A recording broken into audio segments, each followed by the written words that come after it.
I don't understand how they never changed the intro for the tribe. How do you change the end credits every season, but you don't change the intro? That's weird.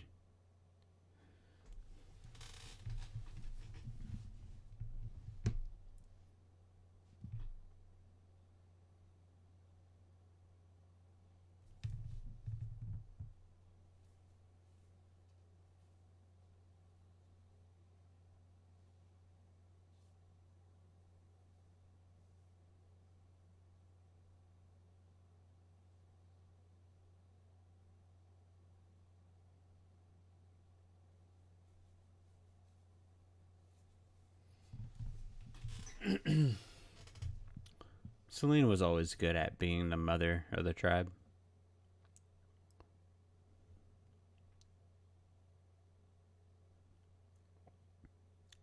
She was always fantastic at that.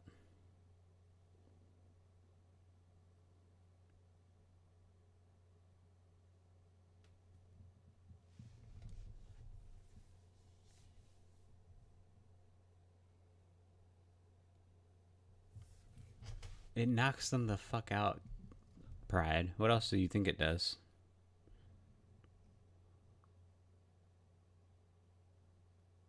What are you talking? What?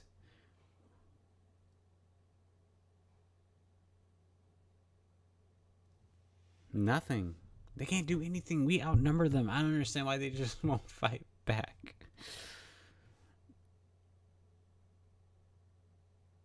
Look, there's only 3 of them patrolling the streets. It makes no sense why they can't overrun them and take their technology.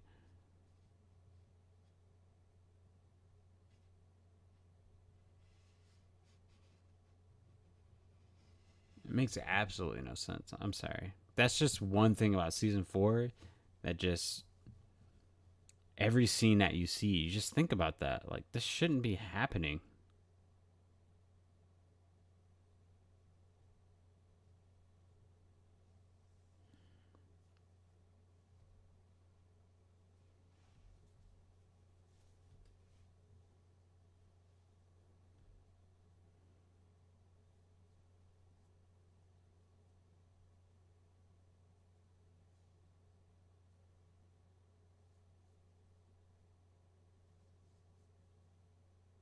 Yeah,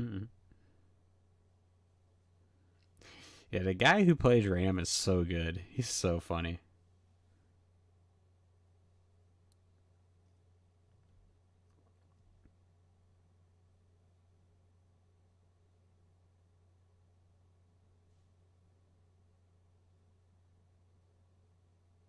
But why are we doing this?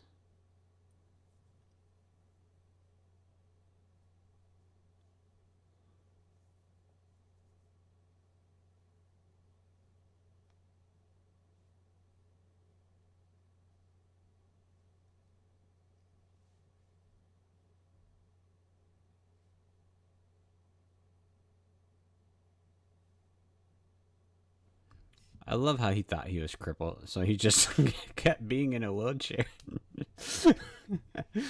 That's a thumbs down too. But I guess that's like a season 5 thumbs down.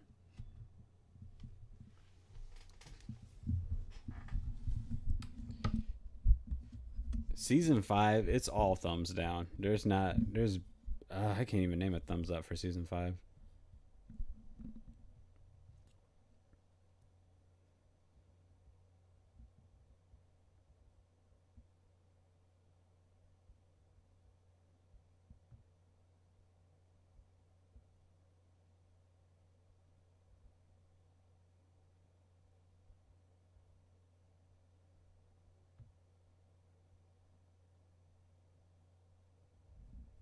But why, LA? Why?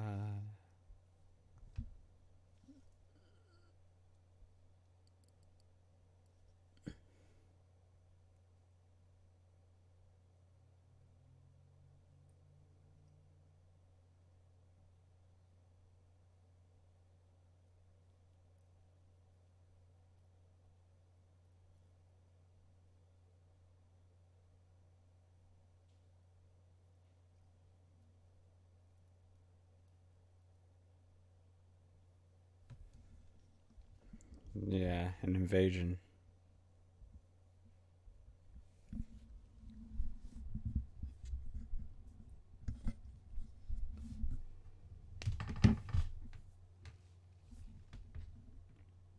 There's an invasion, Amber. He's gone. Just tell her.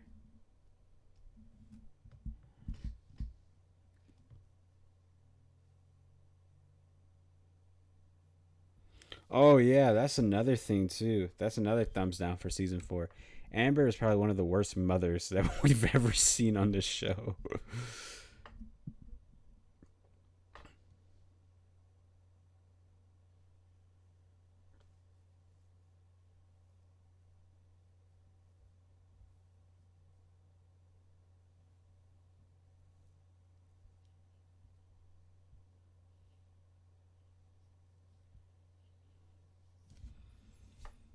No, they cannot. Outnumber them.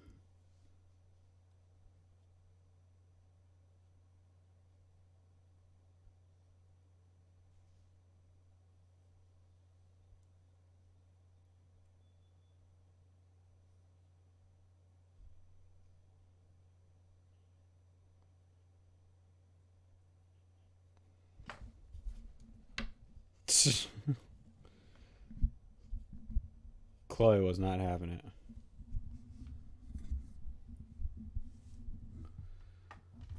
Oh, I don't know how I'm so tired right now.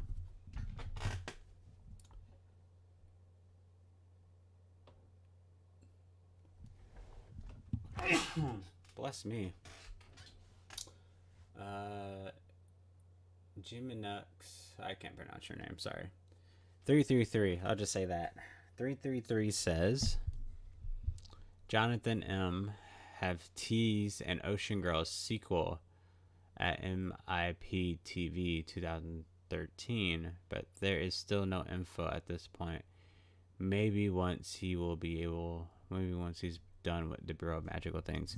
Here's the thing: when these creators try to bring back certain shows that was clearly, so many years ago, like 20 years or so ago,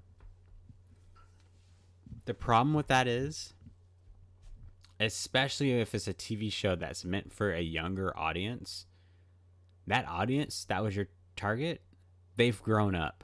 They're no longer kids anymore. And unless they're like super diehard fans of Ocean Girl, which, granted, I really do like Ocean Girl, but I'm not. I wouldn't go out of my way to see a reboot of the series. So him saying he's doing a sequel. Let's see, Ocean Girl, A New Generation, to be more specific. A New Generation? Yeah, you see, you can miss me with that. Because clearly, I'm guessing clearly that's supposed to be just for the new generation, the younger generation kids, not necessarily the people who only know Ocean Girl and who love Ocean Girl. And I think that's where creators kind of get in trouble. There's there's it's not a bad thing to make content for your audience that has grown up with the show, not necessarily just trying to or I guess keep targeting children that don't know the show anymore, right? And I think that's what happened with the tribe, because since we're having this whole watch party about the tribe's biggest problem in the entire series is that it was trying to maintain its so-called integrity to have episodes for the little kids. And that's where it got in trouble, because throughout the years, and you can see from the actors how they really grew up with the show, their main target audience, which is kids, but those kids from season 1, they grew up. And it was those people who were watching the tribe. And that's why when they said, "Oh, I don't want to do the tribe anymore," or excuse me, when the creator of the tribe says, "Hey, I'm not going to do it. I'm not going to make a season 6 or a season 7 of it. We're going to make another series that has to do with little kids existing in the same world as a tribe." And I'm like, why would I want to watch that? I've already grown up with these characters, right? If I'm 7 years old and I've watched it for 5 years and now I'm damn near a teenager or thinking I'm a teenager, I want to see teenagers go through these situations so I can relate to it. I don't want it to revert back to just little kids. At that point, I'm not interested in it anymore, which is the reason why that new show from the tribe didn't last long.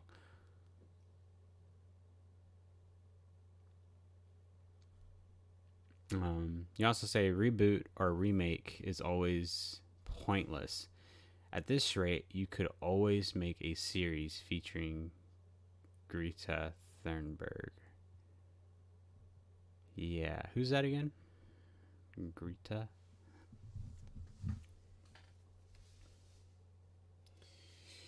Yeah, reboots and remakes are kind of it's kind of whatever. Unless the thing is like 50 years old or something like that, that's fine. I'm actually in the year 2022 next year.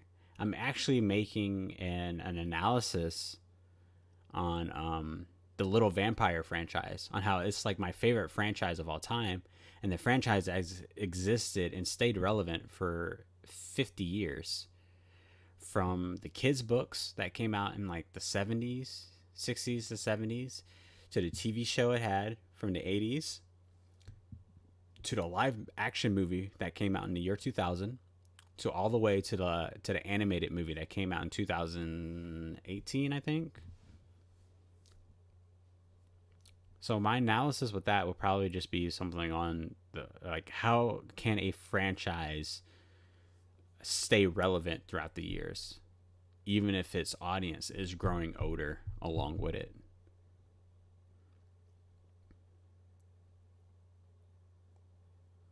But here's the thing. Here's also a thing too. I think if Ocean Girl was to make a reboot or something like that, well, I don't know. I don't know. I just don't know. I was gonna say I think that would do a lot better if the tribe were to do. It would do a lot better than the tribe if the tribe decided to do a reboot of the show. But I just don't know anymore.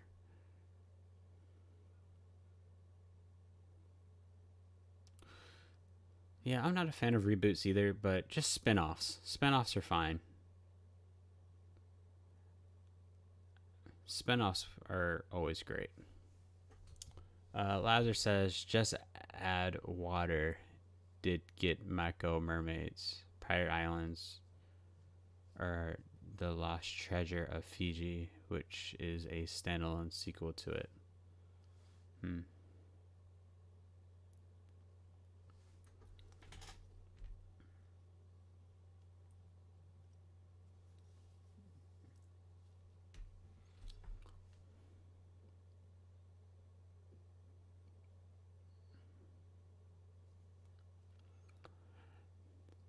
Yeah, that reboot thing. It's almost as pointless as like let's say if they decided to make Cybergirl today, like they remade it today for the kids and they put it on Netflix and all this stuff. I honestly think it would still last only one season. You can't force a generation. You can't force content on a generation, right? They have to stumble upon it and then they have to grow with it. That's how shows last. That's kind of like the tribe. The tribe didn't know it was like such a huge thing until like season three. They didn't. The creators, the actors, they didn't know that it was like such a huge show until season three.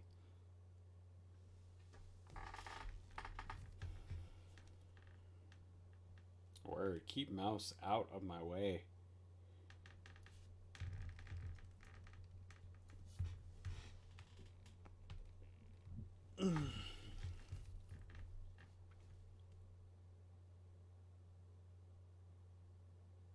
There it is. There's the song. Ah, the song's over. I love it when they play that song. Love it.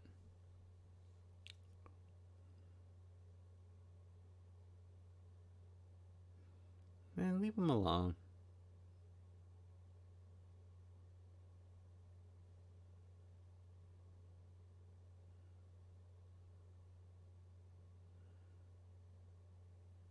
I don't understand what.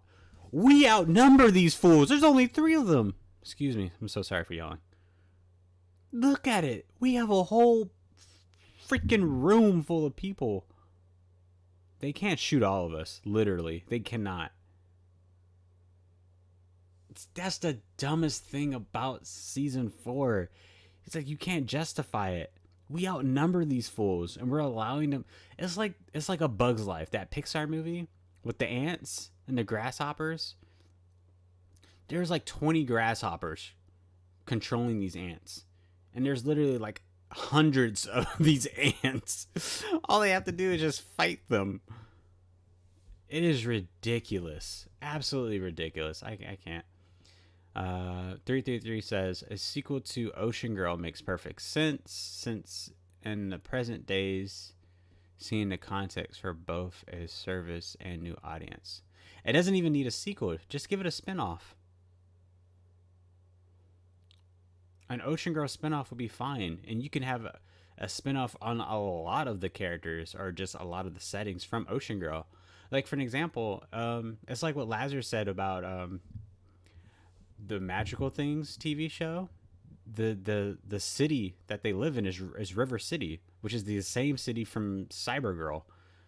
So technically, that's a spinoff from Cybergirl, because they both exist in those 2 worlds. So at Ocean Girl, why not just make another show about one idea? You can make another show about maybe the kid's father, maybe what the father was doing all that time. Maybe he was falling in love with someone else, and maybe they had a kid and he was learning to try to be in that kind of life, or while still trying to keep it sci-fi or whatever. You could also do a spinoff from maybe actually going to Oceania. Is that what the planet's called?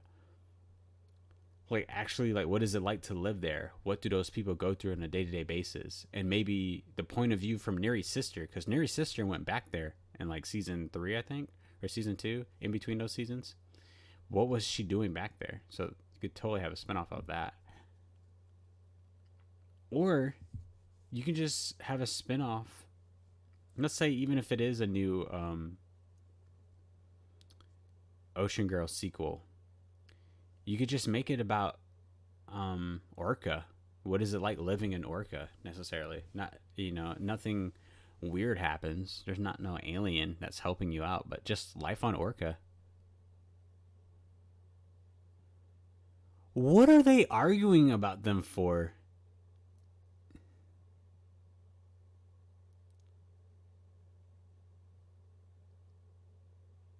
What are y'all doing? I hate these freaking characters. Especially her character. Because she was with the Chosen. If anything, you're a traitor. I can't stand season 4. 333 also says, also have been investigating, and I know 3 actresses who would like to reprise their role. Brooke Miley Anderson, who played Cass. That's her name. Yeah, Cass. Lena. Oh, I loved Lena's character. She was awesome.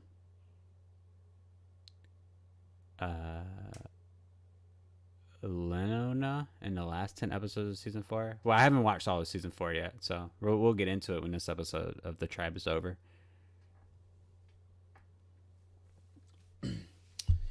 Yeah, I was just telling Lazar before we started the whole watch party. I was like, oh man, season 4 is gonna... Every season of Ocean Girl, they just love to build these characters up, make them amazing, and then just throw them away and just make a whole bunch of new characters, and for the next season.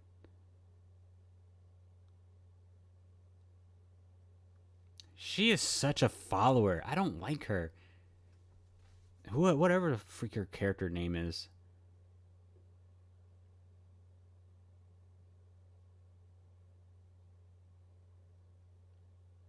She is such a follower.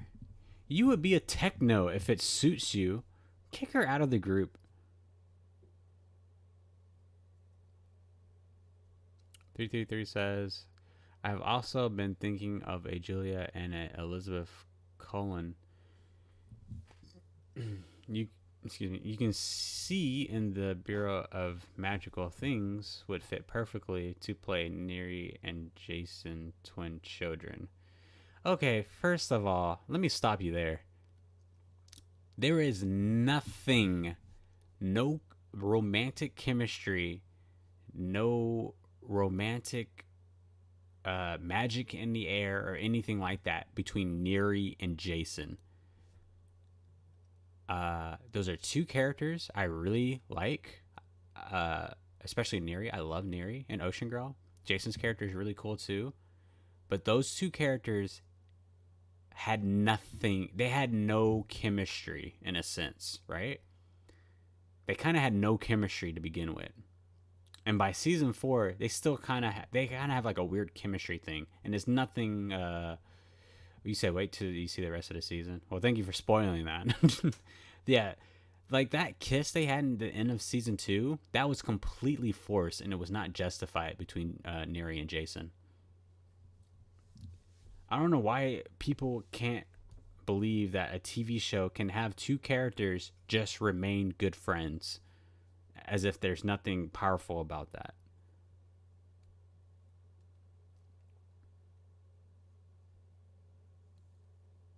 right?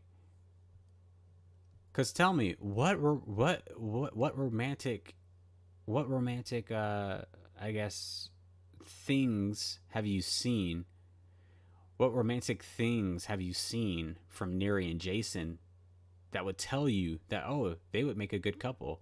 There's absolutely nothing between them. Nothing. They don't have anything in common. They don't even have like a sexual tension between each other. You take the tribe for example, Ebony character and Bray's character from the tribe. Holy crap. The sexual tension between those two, I would watch 20 more seasons of them just having conversations with each other. It is absolutely fantastic. This might be one of the worst tribe episodes I've ever seen. This is really bad.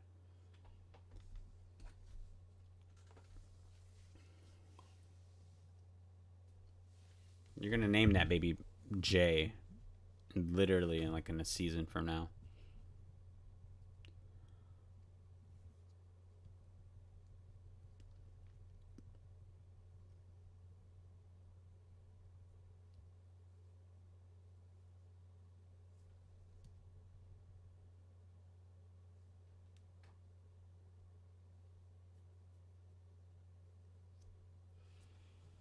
I can work both ways. Just make them think that you don't know that they're listening. All right, that's the episode. 333 says Jonathan M. also acknowledged that he has always had in mind Tarzan and Jane in mind while doing this show. Tarzan and Jane. Huh. Yeah, I don't know about that. I think Tarzan's cool. I think he's a cool character. So is Jane. That animated series of Tarzan and Jane, that was pretty lit. Back in the day on Toon Disney, that was pretty good. And of course, the Disney movie in itself was good. What a great soundtrack.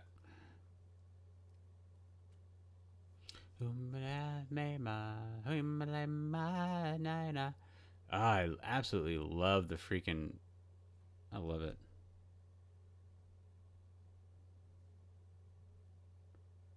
Of a new day. I can sing. I can sing tribe stuff all day.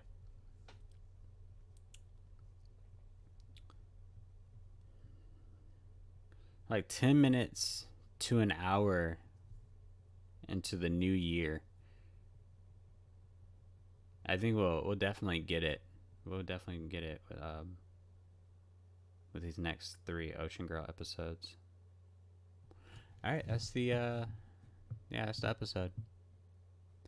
All right, let's head back to just chatting so we can kind of wait a little bit.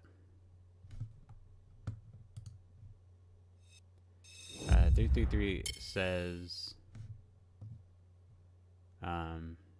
they have Disney in common for sure. What do you mean? You mean Tarzan and Jane have Disney in common? Perhaps you would like to know why it stopped after 4 seasons. Why it stopped? Not really. A reason why a show stopped after so many seasons could be a number of reasons why. I just want to see a good season. I just want to see a good season, and I would just appreciate that there's just 4 seasons, which is why I kind of stopped watching Cybergirl, because I'm like, okay, every episode is literally like a cartoon where things happen from one episode and they just disappear as if they never happened in the next episode. And throughout the whole season, this is going to happen. So therefore, there's only one season of this show, and it kind of makes the show just pointless in itself. Cool stunts, cool characters, cool premise, but all in all, a little bit of a waste of time. Disney stopped the backing of foreign seasons. The Charlie prop at the end, at the end of its road. Oh, see, I knew Ocean Girl was Disney. My girlfriend was telling me she watched Ocean Girl on Disney Channel, but then I told her, I was like, I never remember seeing Ocean Girl on Disney. I feel like I would have known because I watched Ocean Girl, or excuse me, I watched Disney Channel religiously as a kid. Mirza Godik wanted to move on to other things. Yeah, that's most of the reason why actors stopped doing it. Yeah, she just wanted to live a normal life, clearly. She's married now, she has kids. More power to her.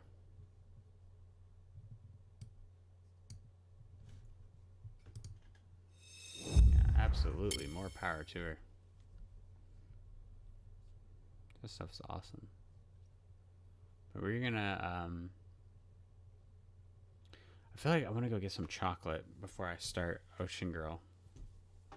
It would give me that extra kick that I need to wake up. I don't know why I'm so tired. 333 also says both Jonathan M and Marizia considered everything was told back then.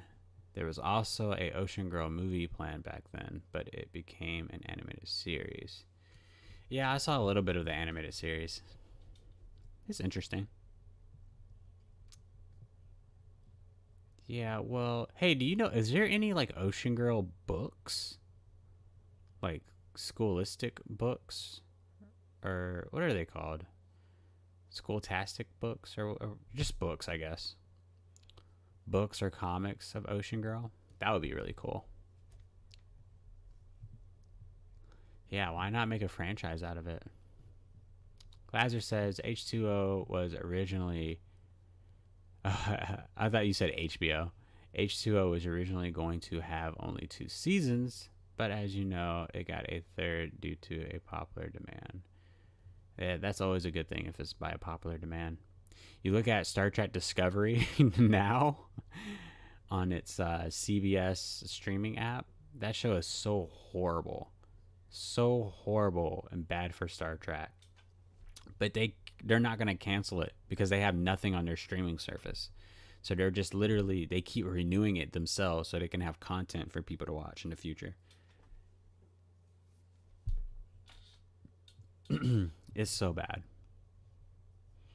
33 says, oddly, every time JMS wants a movie, it is postponed.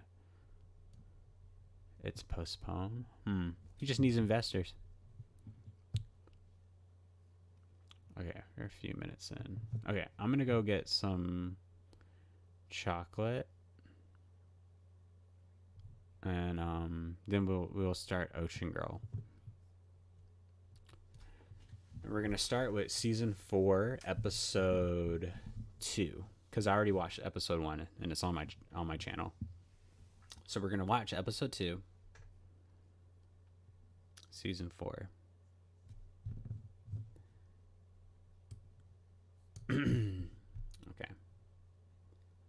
I am gonna go get some chocolate. I will be right back. Literally right back. I should probably leave it on the be right back thing. I have it. Why not use it, right? Okay, I will be right back. I'm gonna go get some chocolate.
Okay, I am back.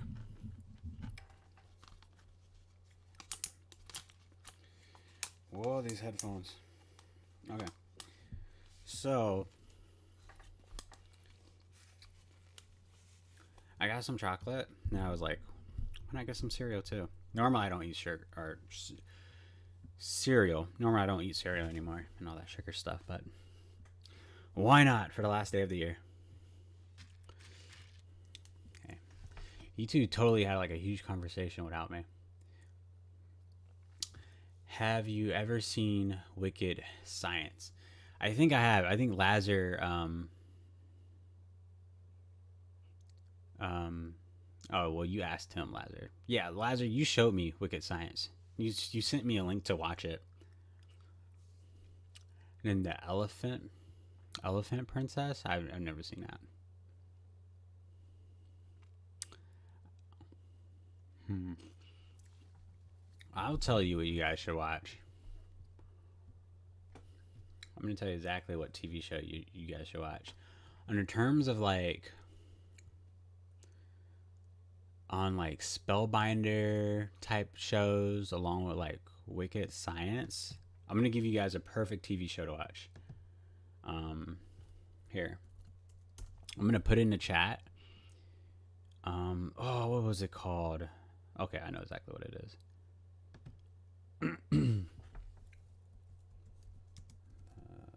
Zach file. Yeah, yeah. You guys will love this.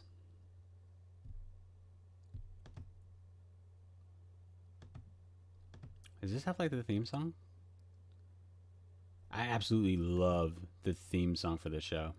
Okay, I'm gonna put it in the chat right now. It's called the Zach Files. It's so good. It's like super heavy on like sci-fi, and it's a kid's show. It's basically about this kid who goes to this type of uh, I guess this type of prep school, and he has his three friends, and weird things, like keep happening to the school and whatnot, and it's all science related. It's really good. It's very similar to Strange Days at Blake Halsey High. A few of the actors are actually on that show, but it's super good.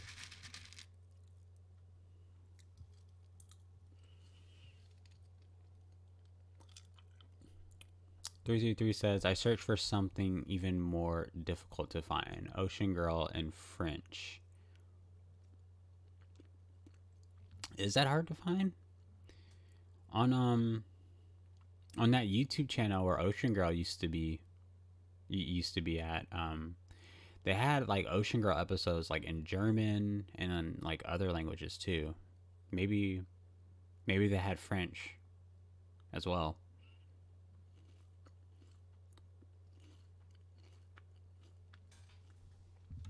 It seems that you can find it on Amazon Prime Video in Switzerland, but it is nowhere to be found in the rest of French-speaking territories, despite the impact it got in France. Oh, that's pretty cool.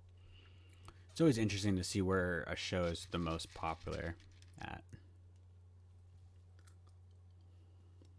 Very interesting. Okay, let's get into some Ocean Girl. Oh no, I just left it on this. We'll be right back. Okay, so this is season 4, episode 2 of Ocean Girl. If you want to see episode 1, like my full review, watch there that. Just go on my channel. I have it there.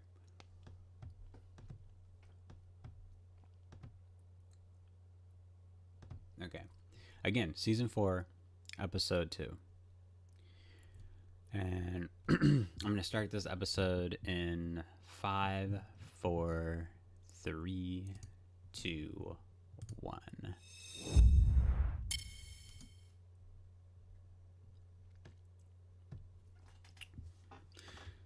So, Ocean Girl,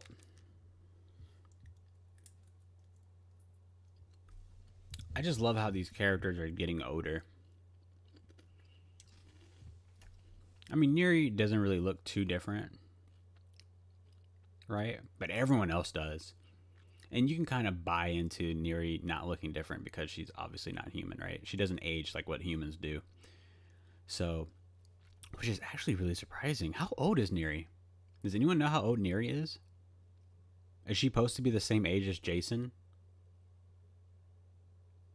I'm just really interested to know more about her biology. Like when she reaches a certain age, does she stop aging?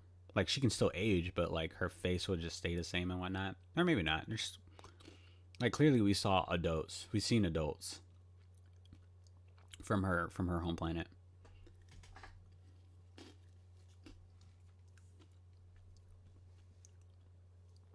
But her biology has to be a lot different. And then we don't know how old those adults were.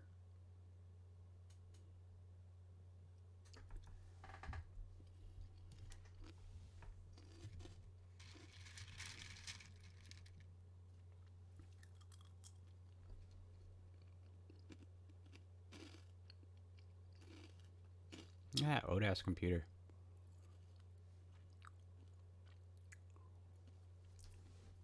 Okay, you say Jason is nearly 14. I get that. But what makes you think Neri is 14? She could probably be a lot older than what she is, given that she's an alien and us not knowing her biology. Right? She can either be way much older or she can be way much younger. I'm not buying into that she's 14. I don't think so. I feel like that would be too easy of a cop-out answer.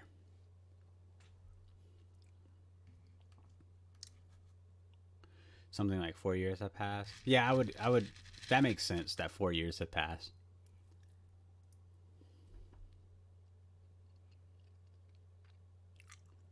I mean, a good number of years would have to pass. Look at what's his name? Jason's brother. He looks so much older. 13 for Neri. Wow. I don't know about that.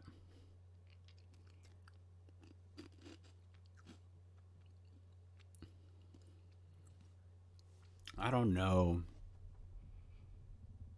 I don't know about that. You see, because there's so many, and since the show is over, you said it has been confirmed. Brett was 10. So since we have no answers to her biology and how her species works, how their bodies function, I, normally when a show doesn't give me information, I like to just make up information myself to what makes sense to me. Because as you know, humans don't fully develop. Our brain doesn't fully develop until like the age of 26, 27, right? She's an alien. I'm pretty sure all of her biology and her body can't be exactly the same as humans, right? Like she's so much faster, she's so much stronger than the average human. So I would want to guess that her body would develop a lot more even at a very young age. Although she was still growing, because obviously she has a little sister, and you can see she's a lot younger and growing, whatever, right? Obviously, Neri might be still growing, but I don't know how to explain it. It's almost kind of like Superman. If you ever seen like the Superman TV show, where they kind of show Superman as like a kid and as an adult, and you see him as a baby back on his home world, Krypton. Um, Even as a kid and all that stuff, Superman is still growing, right? But he's still so much superior than the average human, or pretty much all humans.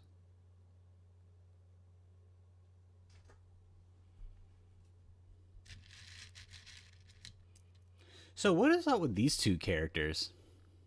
They're like special agents. I'm getting like a huge X Files vibe from them too.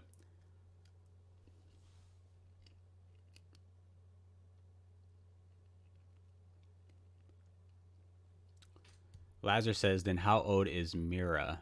Mira has to be like probably 3 years, 2.5 years younger than Neri. The only question that remains for me is how old Shalaman is. I don't know who that is. Lazar says, I don't think he knows who that is. Yeah, I don't know who that is.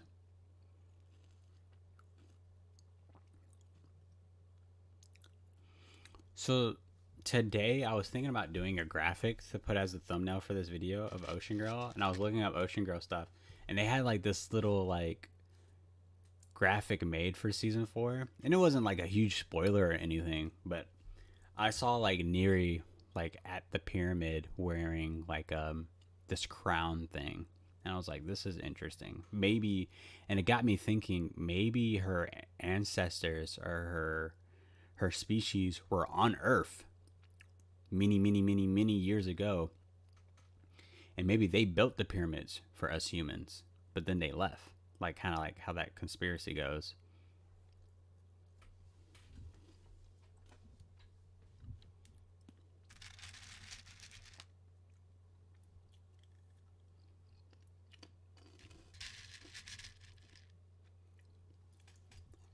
They should have had a season where Jason and his peers went to Oceania.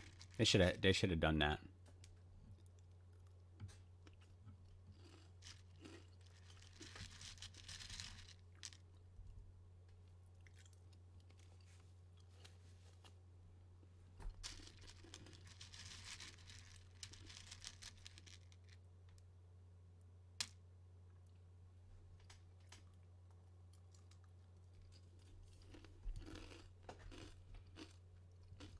Who the hell erased the disc?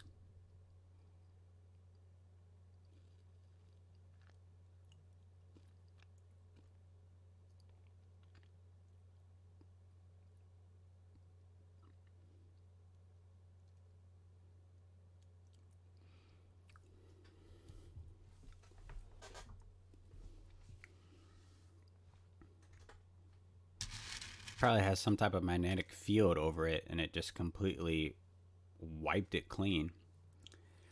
It's kind of like when you put a magnet on anything that's electronic, it's gonna severely fuck it up. Like if you put a magnet on your phone would literally go bonkers.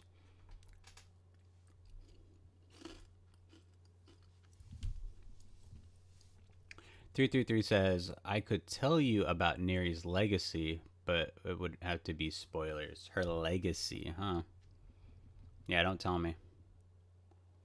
I mean, I can tell from Neri's legacy. It's kind of like a I mean, clearly she's like a princess or queen at her home planet, right? And clearly the pyramids were kind of left for her to find. Maybe I don't know. I don't know. I'm just guessing at this point.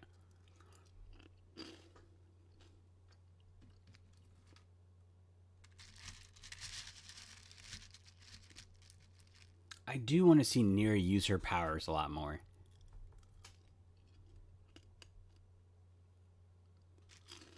Who is this kid?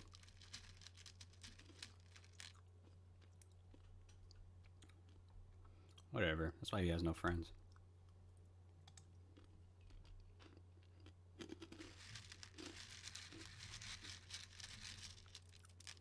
Three three three says, "I already spoiled the evolution of Neri and Jason's relationship." There is no relationship between Neri and Jason. There's not. And even if they show it in season 4, that doesn't mean I have to accept it.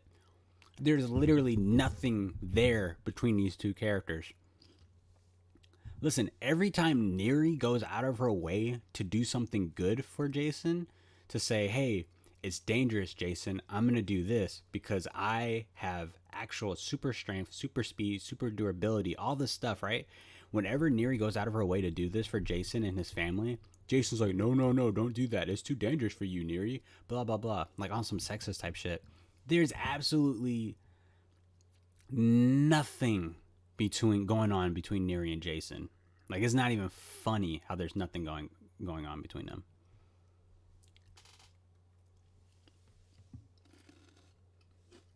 Neri has a better chance of being in a relationship with Winston than she does with Jason, and it actually making sense.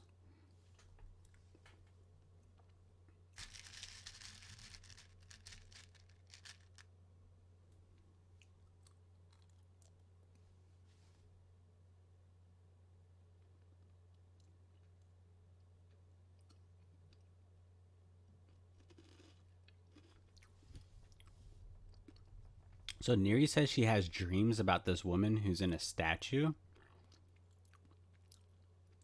Um, does this mean that Neri can kind of perceive past events and memories, kind of like what elephants can do? That's cool.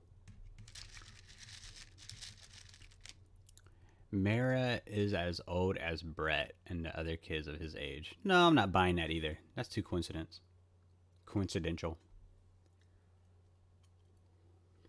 There's no way that would be the same age. And let me guess, at season 4, Mira and Brett, they're gonna be a couple.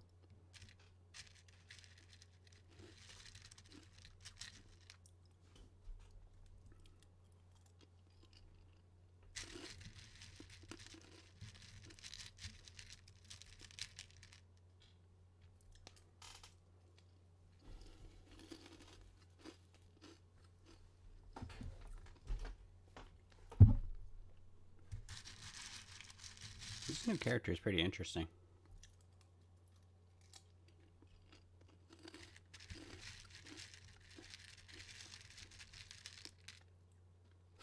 That's a clear green screen.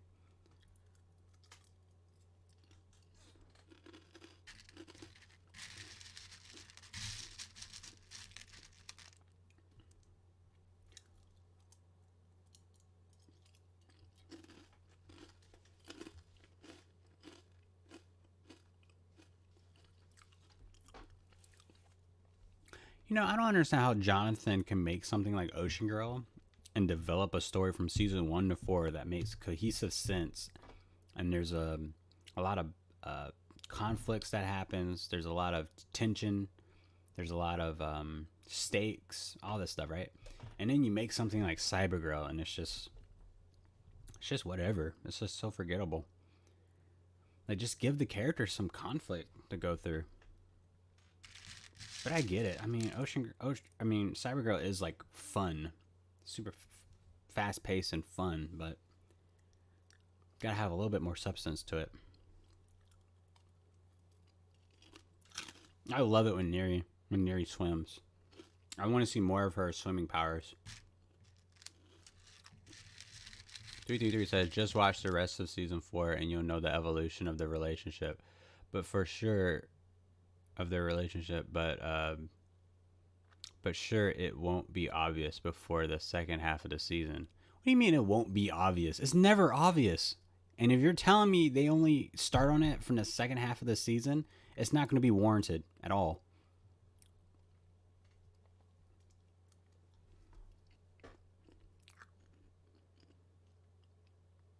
You said you don't have to believe me. You'll figure it out by yourself. What, figure out that there's no chemistry between them?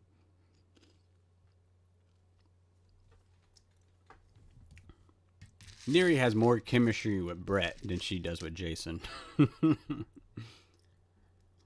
That is a fact.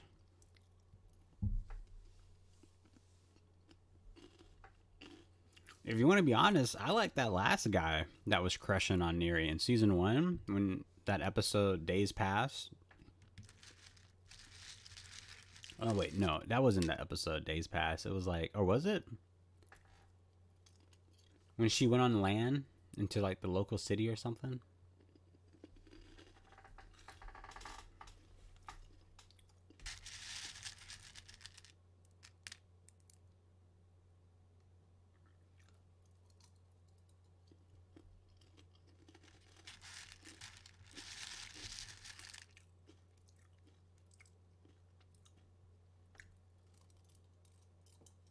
Respond.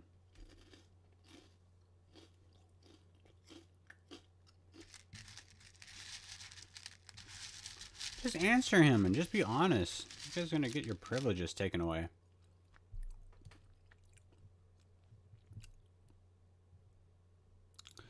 G says that I accept the truth and it is accepted by most. Just because it's accepted by most doesn't mean it's right.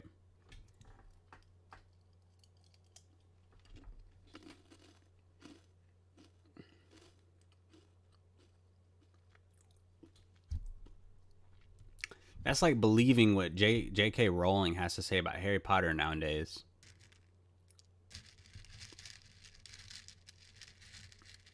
When everyone damn well knows she did not put that stuff in her original writing process.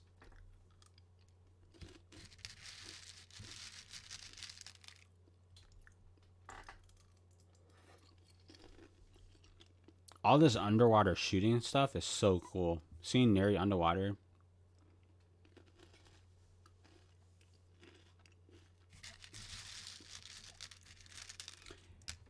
And then here's the thing too. How long can Neri hold her breath underwater? And then also, you also have to think as well. Her body is so unique and so built differently because she's an alien, right?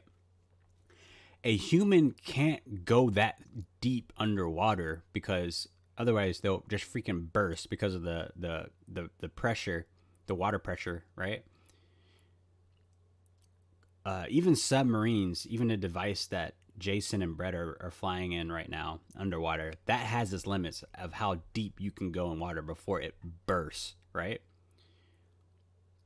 But it's like nothing to Neri in her biology. It's like absolutely nothing. She's able to have her eyes open. She can move just as fast as that machine. It is absolutely amazing.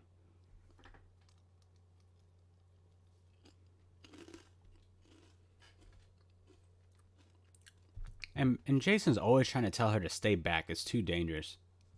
She's literally built for these situations to put her life in peril.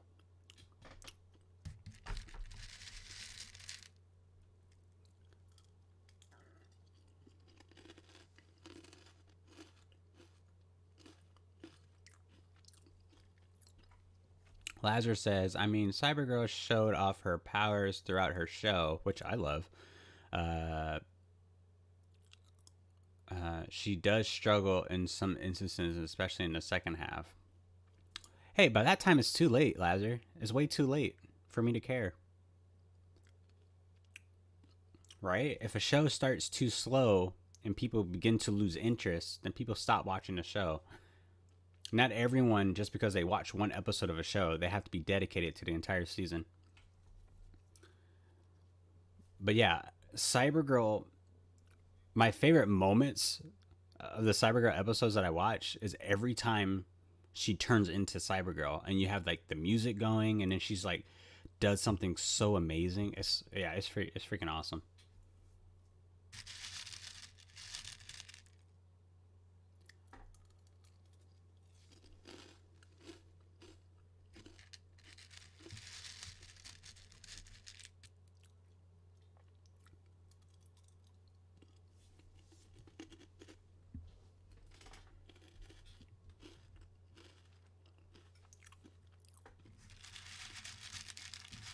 Who the hell was that lady?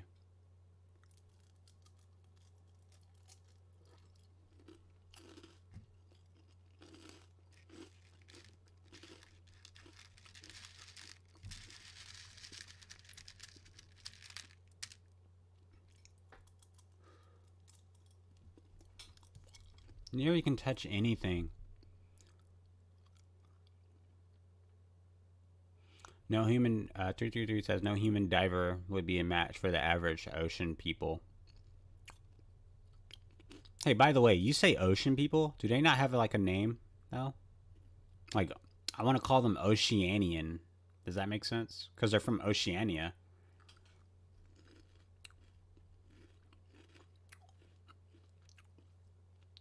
Oceanians. I want to call them that, but that name does sound kind of dumb.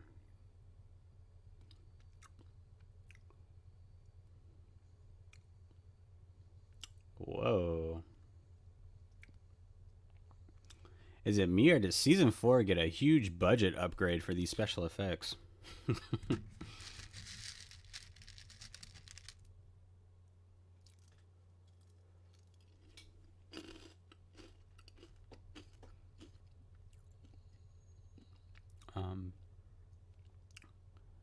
But they can't stay underwater indefinitely either. Yeah, I know that. I know. Yeah, Neri definitely can't breathe underwater. It's like Aquaman. Well, Aquaman can't breathe underwater either, can he? I don't think Aquaman can breathe underwater, or maybe he can. I don't know. As much as I know about comic books, you'd think I would know that.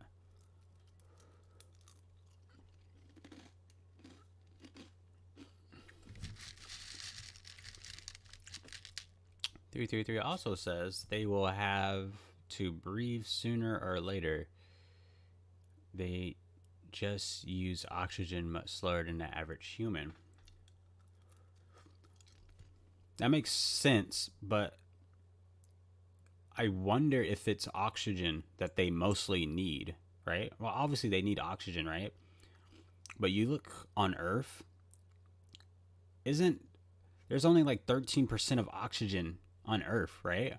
The rest of it is like nitrogen and all these other elements. So I wonder what the percentage is for Oceania or Ocean. I forgot what the home planet's called. But I wonder what the percentage of oxygen is over there that they need to breathe. I'm willing to bet for how she's able to last so long underwater and how much she doesn't need oxygen, that the percentage on her home planet is way less than it is on Earth. And I think maybe that's why her lung capacity is so much better than ours, right? Because think of it. It's kind of like Superman. The only reason why Superman can fly and why he has super crazy strength on Earth is because, one, the gravity is way different to the point where he can just fly. He couldn't do that in his home planet, right? And for that, his strength was 20,000 times greater than what humans knew. I bet the gravity's a lot different on her home planet too. That's why she's able to move so fast, especially underwater. 333 also says they depend deeply on contact with water and the natural sunlight for the health and long haul. Yeah, we saw that. Yeah, we made that revelation season 3 when Neri went to go find that artifact in the desert. What? What? How the hell did they get in Egypt?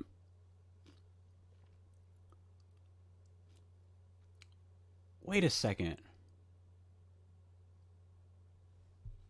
Oh, okay. That was episode 2. Let's get right into episode 3. That was kind of crazy. That was freaking crazy. So that thing was like a portal?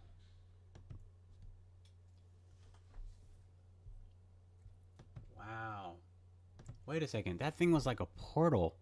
And it literally transferred them all the way to Egypt. That's pretty crazy. Okay, this is episode 3, starting in 5, 4, 3, 2, 1.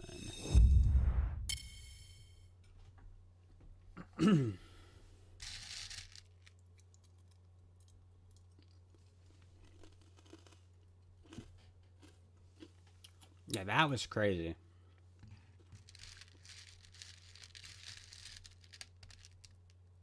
Well, I guess now they have an excuse not to answer that guy in the comms. Wait.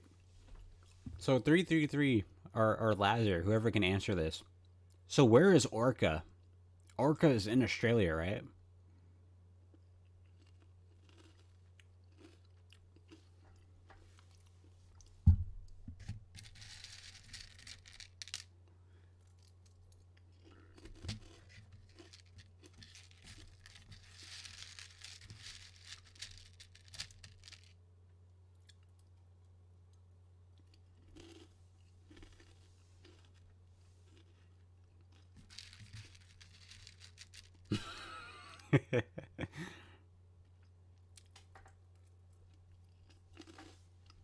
I love how straightforward Neri is. She's honestly one of my favorite characters in these past 5 years I've been watching TV.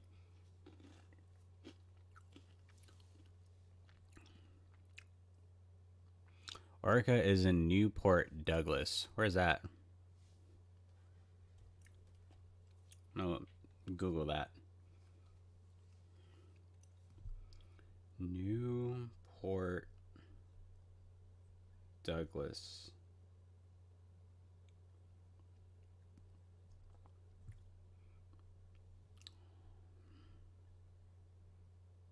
Newport Douglas.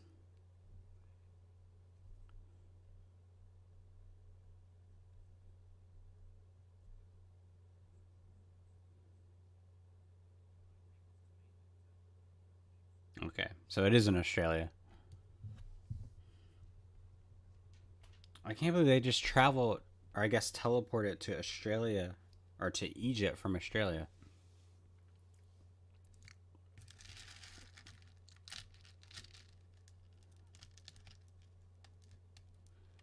Well, I mean, I always had a feeling that they were in Australia. I just wanted to know where, like where exactly in Australia. Because Australia is pretty freaking huge.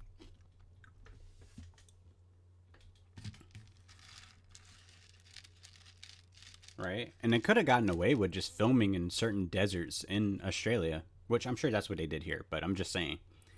Like if there was a pyramid built in Australia, but it was like underwater and they're about to like revive it or whatever. That'd been really cool if they like have to travel to like all the different countries and or the different oceans.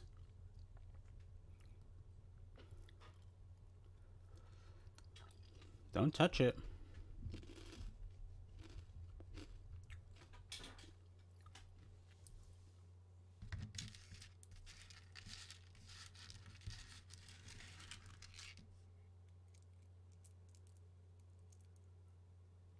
I like how he says that in English. Visitors.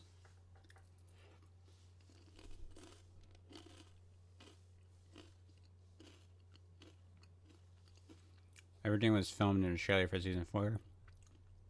They CGI the Egyptian element. Yeah, I can tell. All that stuff is totally green screen.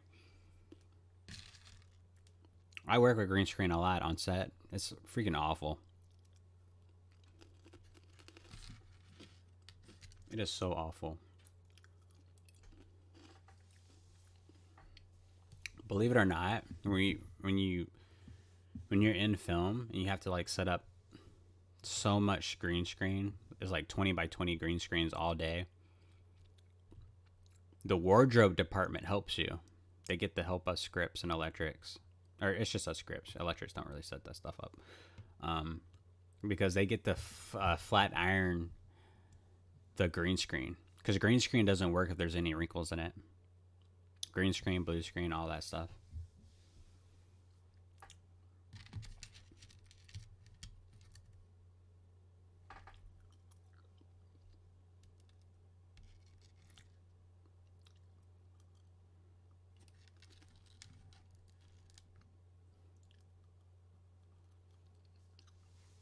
She's from Australia too.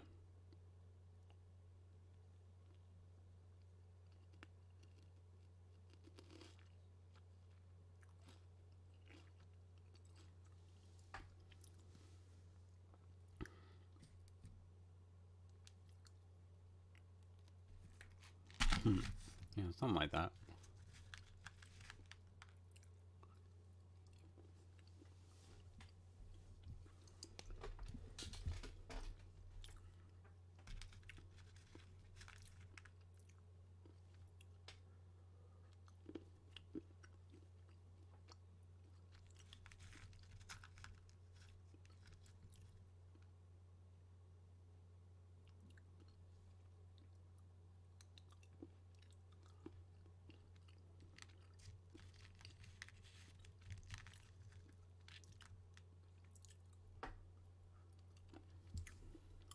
Nice.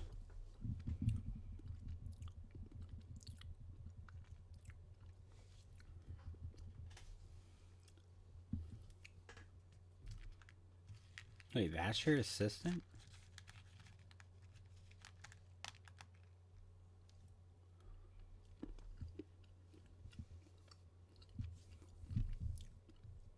I like that there's some brown characters, some brown skin characters in this season.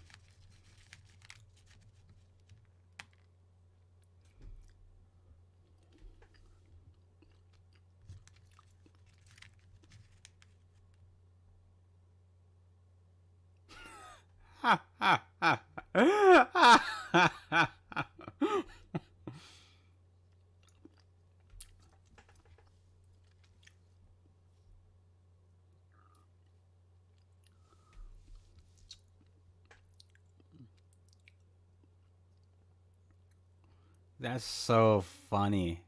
That's so funny.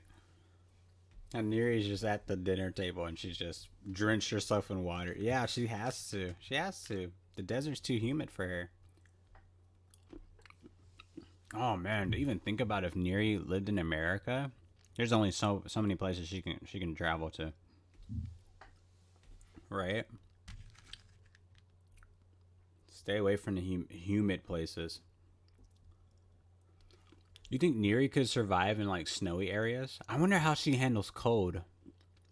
She's in water so much. I feel like she doesn't really get as cold as what humans do.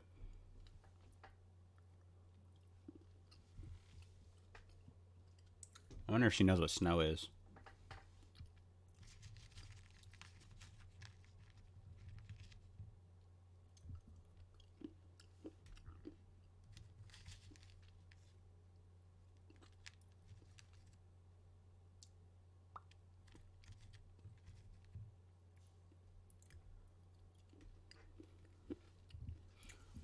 She can answer for herself, guys. She can speak. She's been around humans long enough to where she knows how to hide who she is.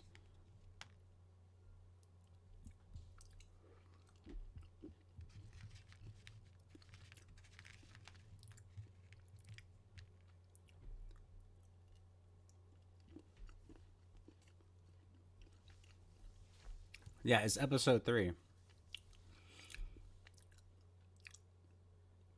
Yeah, I told you because I've already seen episode 1. Episode 1's on my YouTube channel.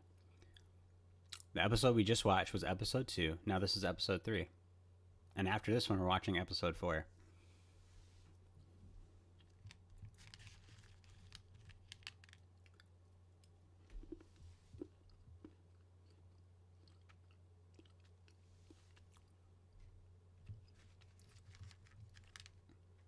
Oh no, I didn't lose count. Not this time. No, yeah, I already seen episode 1. Maybe I can just do like only Ocean Girl live streams, so I can really get past this season 4.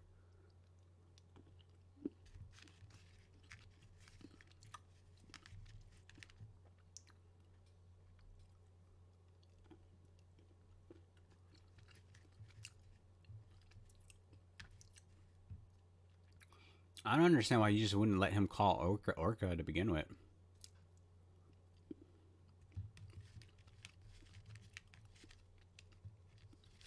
What? Not like she ugly.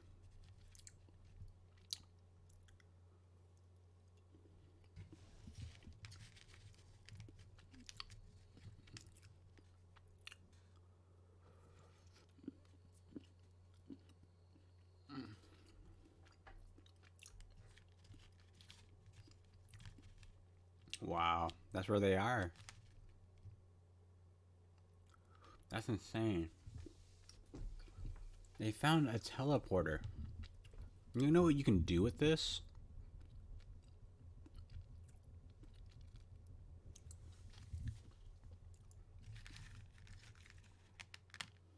Wow. How early in the morning did they film this scene? The sky looks so beautiful. It's like red and blue.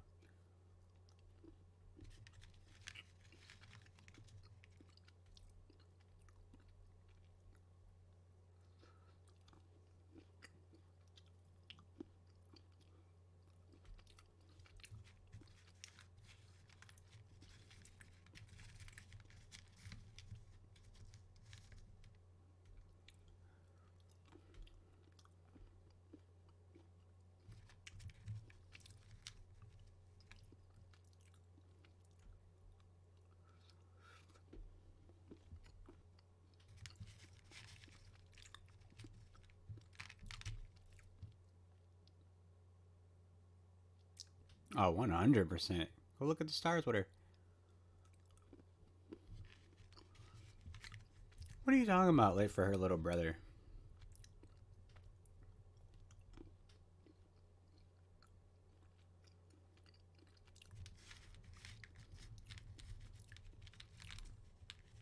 Oh, don't tell me there's about to be a love triangle between Jason, this new girl, and Neri. Oh, no. No, no, no, no. I'm not buying that.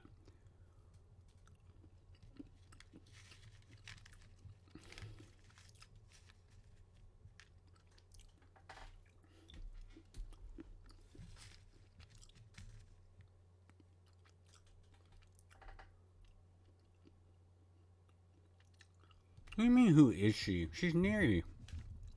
There is no mystery.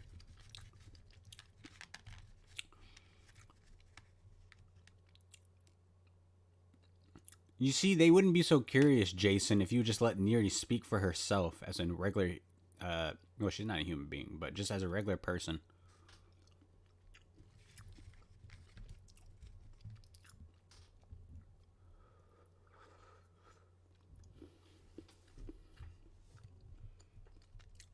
Here's what I'm going to do. I'm going to put this in a chat.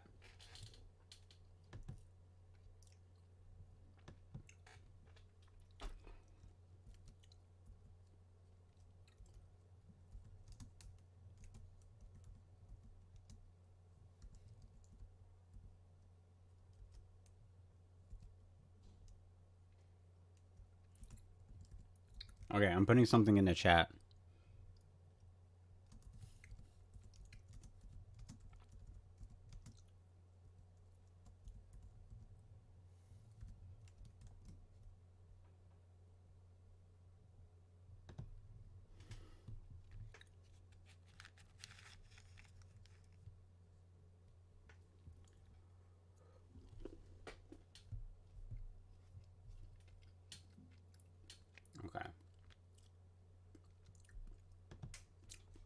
You already know my answer to this.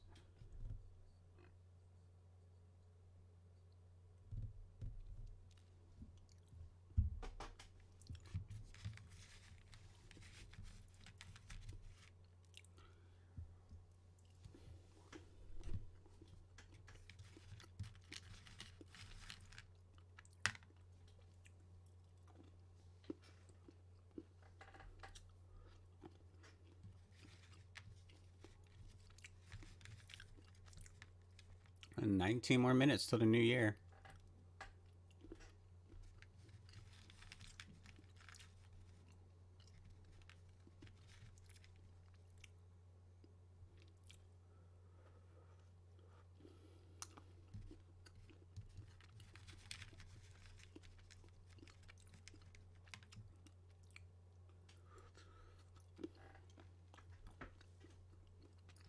I always wanted to go to Egypt.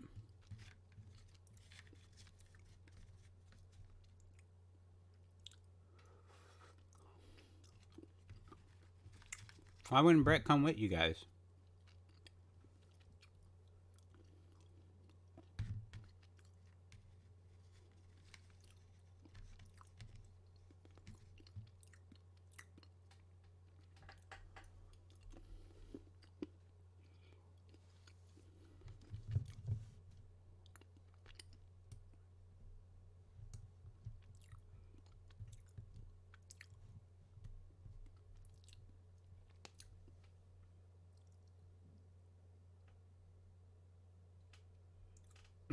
You said it's already 5:41 in France. Do you live in France?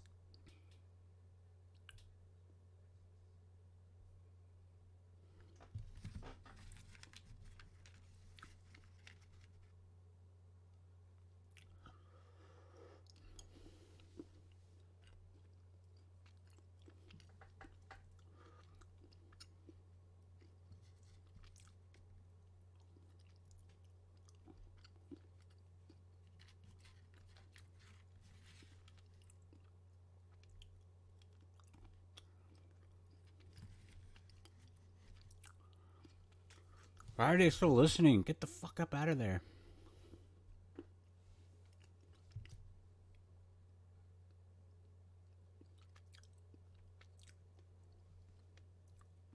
Hmm.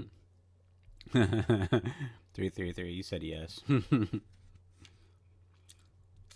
Tell me, what makes you think Jason and Neri make a good couple?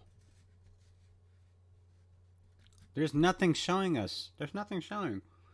As you can see, even now, he's so protective over her, as if she can't speak for herself.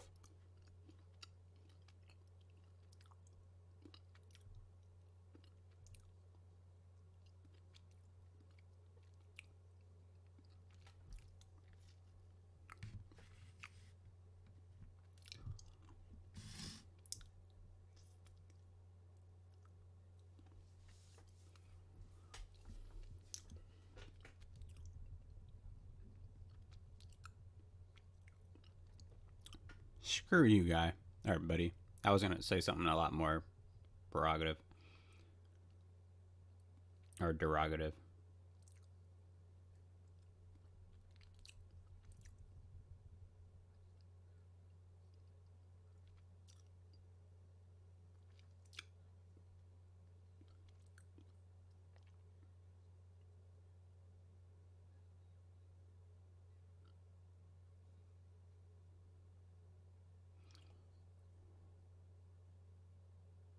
I mean, she works here, or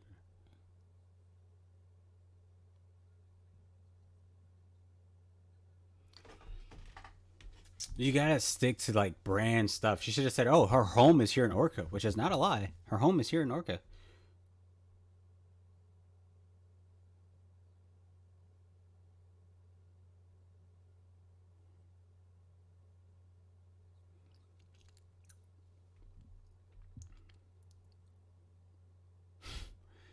An extraterrestrial agency. Then what were they doing before Neri? Because clearly there weren't really aliens like that, right? Or maybe there was.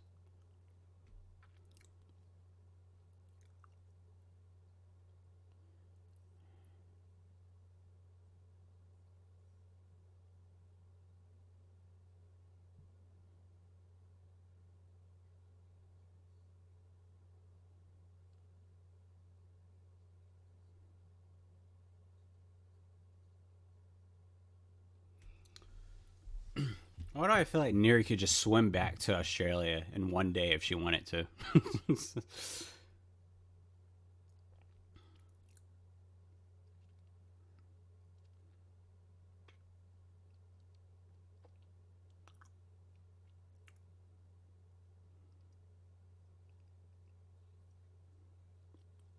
Never leave your keys in the car.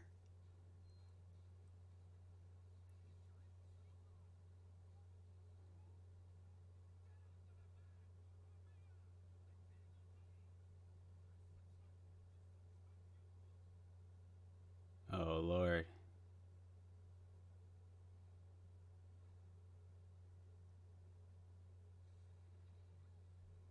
Wow. See that, everyone? Smoking kills.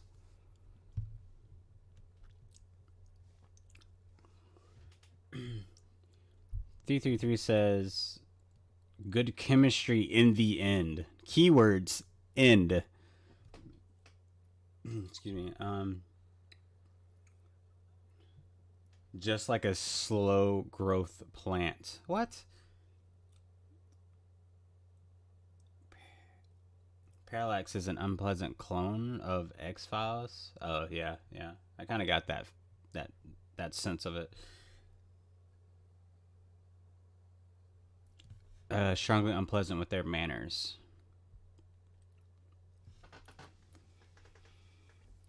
I can't wait to see this relationship with Neri and Jason. The fact that you said it only happens at the end is absolutely crazy. Is absolutely crazy.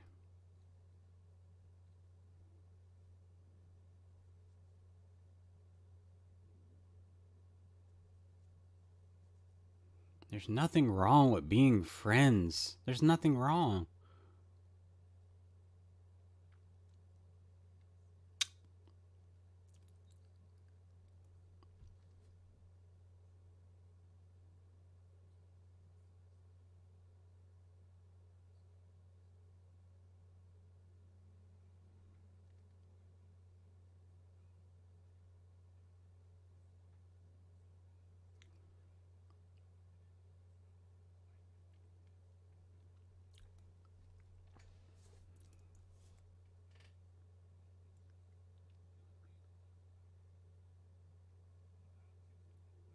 Hmm.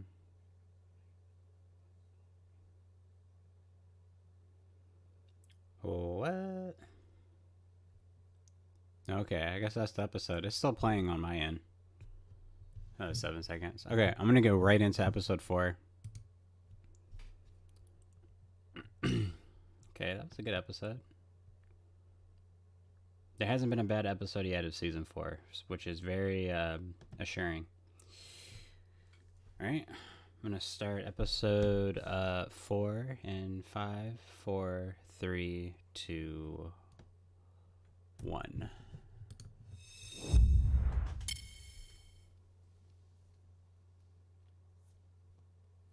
Oh, 11 more minutes until the new year. I don't think there's going to be a countdown because I'm just not going to.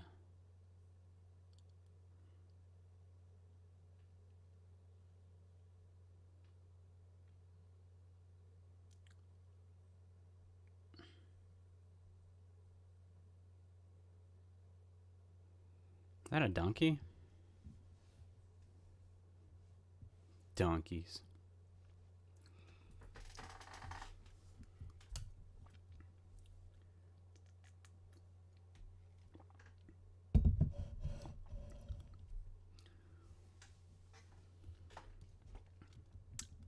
I never should have ate that chocolate in that cereal.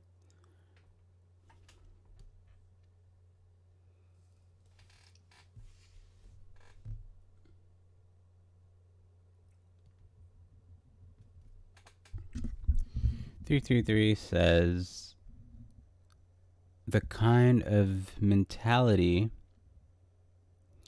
and manners you would like to be lost in the quarters of time or mystics of time." What are you talking about?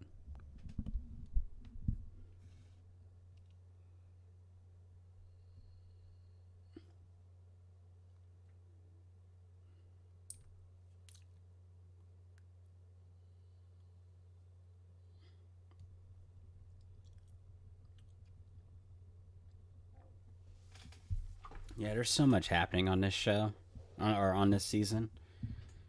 I felt like every season of Ocean Girl, or at least seasons 1, 2, 3, there was always like at least 3 to 4 episodes of just like relaxing. Let's introduce a few characters.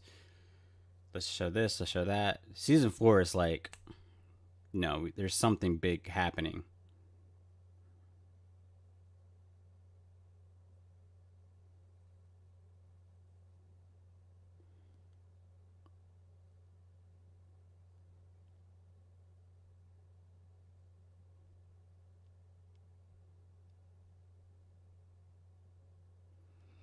These people have some ulterior motives. Why do I feel like that was a reuse scene or a reuse shot from episode 1?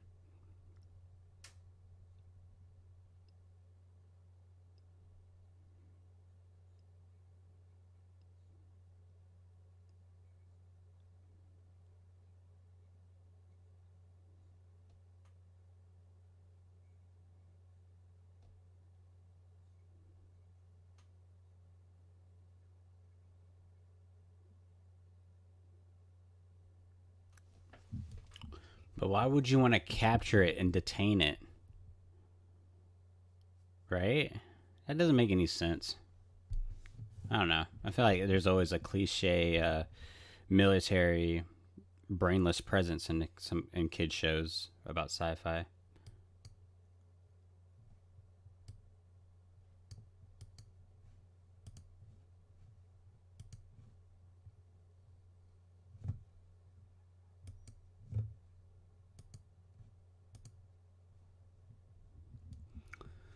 Uh, Camels, my friend. 333 says reference to the darkest part of the human history this past century. Huh?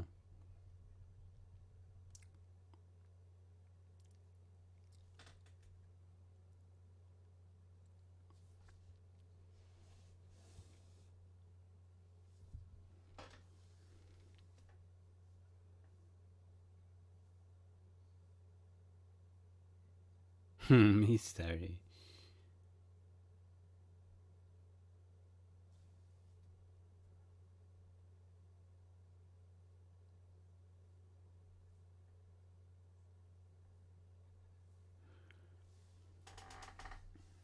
By the way, how does Neri know English?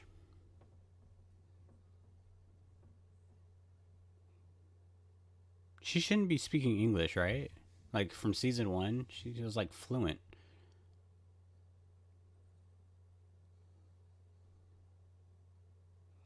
Lazar says Jason and Brett's father in the season. Huh, interesting.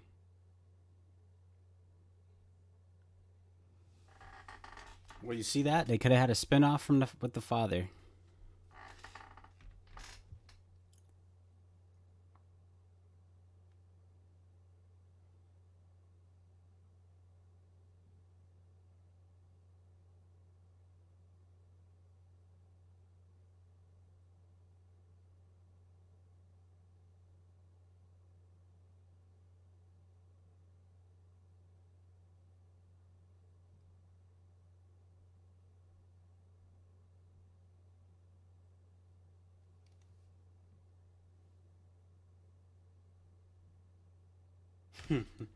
They just happened.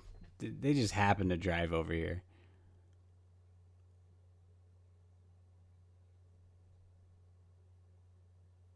They're not children, so technically you could say no.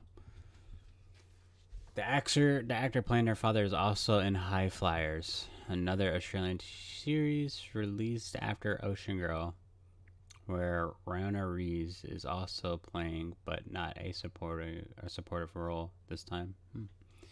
Interesting, very interesting.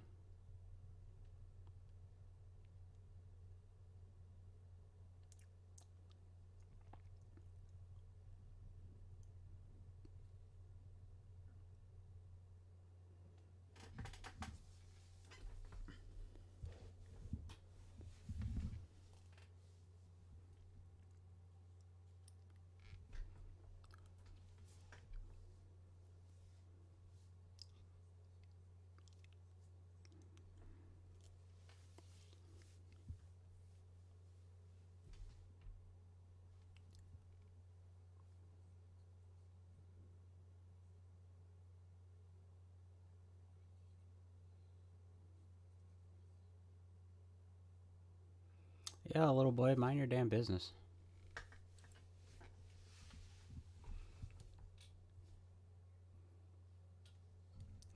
Am I the only one that loves Neri's hair like this? When it's like dried and kind of fuzzy? She just looks different.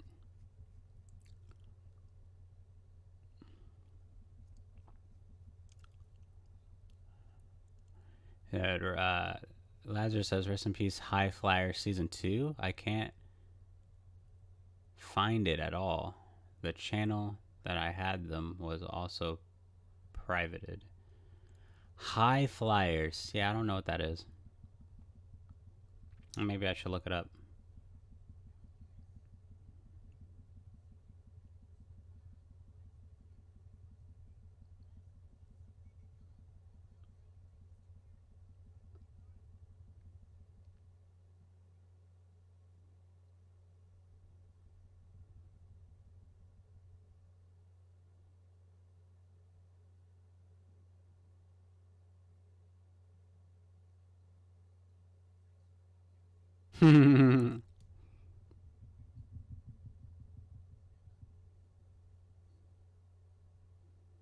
Yeah, duh.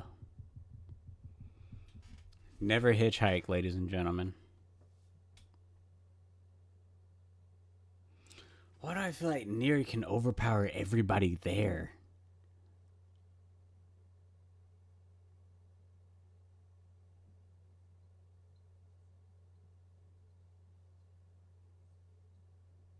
Duh.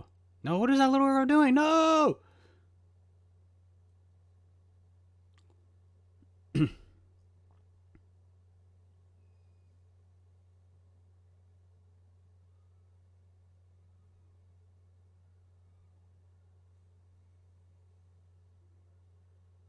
Wow.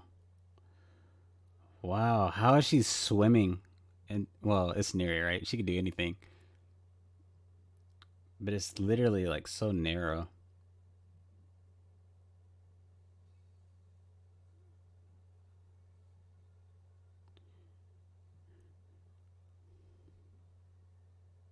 Oh, how cool was that? I want to see Neri use her powers in like other ways too, though. I want to see her use her strength. We know she can swim. We know she can do this and do that.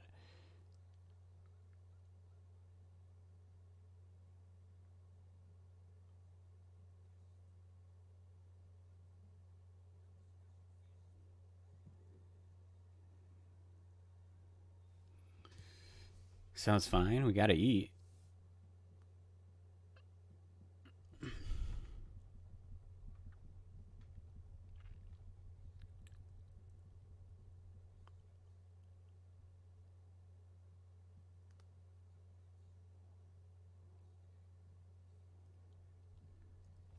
Well, that's cool. They found loyalty in somebody now.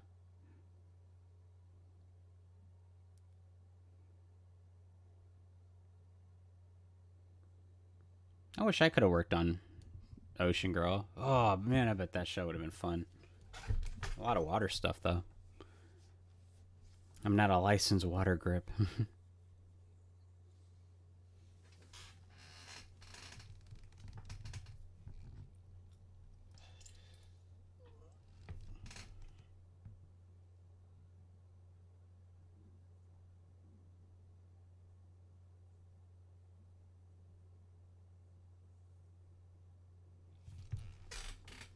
Where did this lady come from?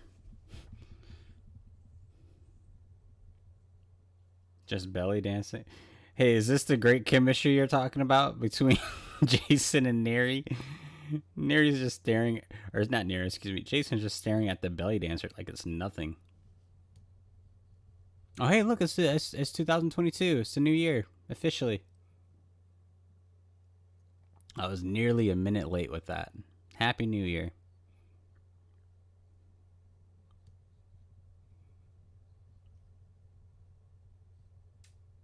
I don't understand how that became a thing. Like fireworks on a New Year. That doesn't make much sense to me.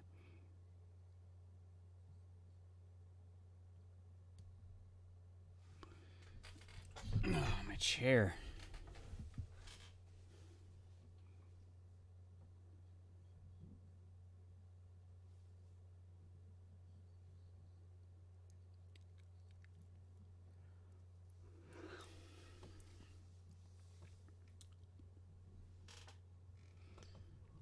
I'll tell you what, this season 4 is letting us know a lot more about Neri, and I like that. Like us seeing like her molecules, her atoms, and how different it is compared to humans.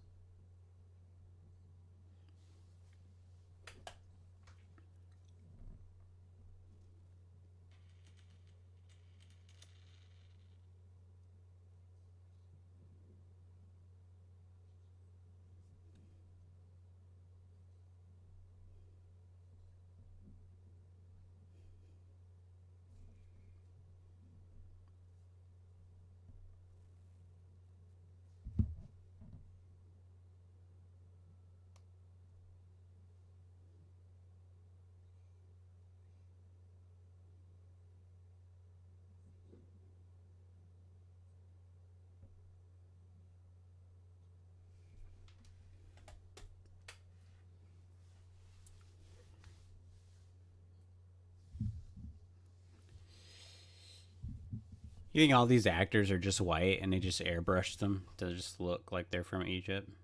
I think that's the case.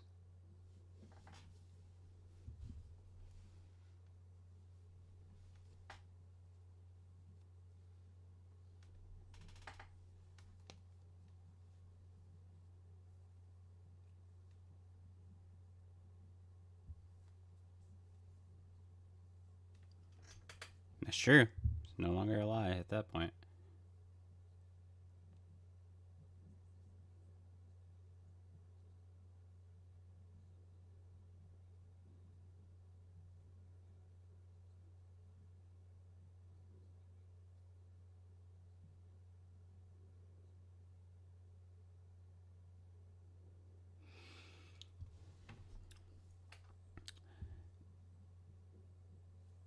So with this agency, does that mean they've captured aliens before, or is this their first time capturing an alien?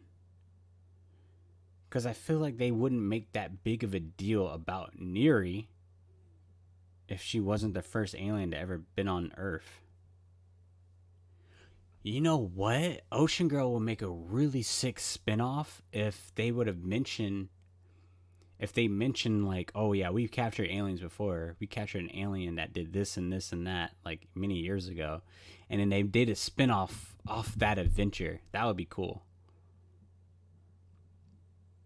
Good luck, dudes.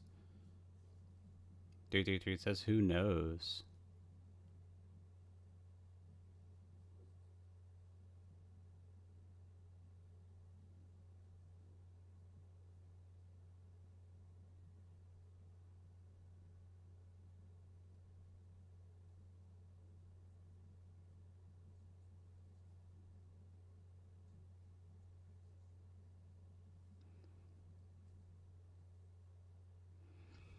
Mm-mm-mm.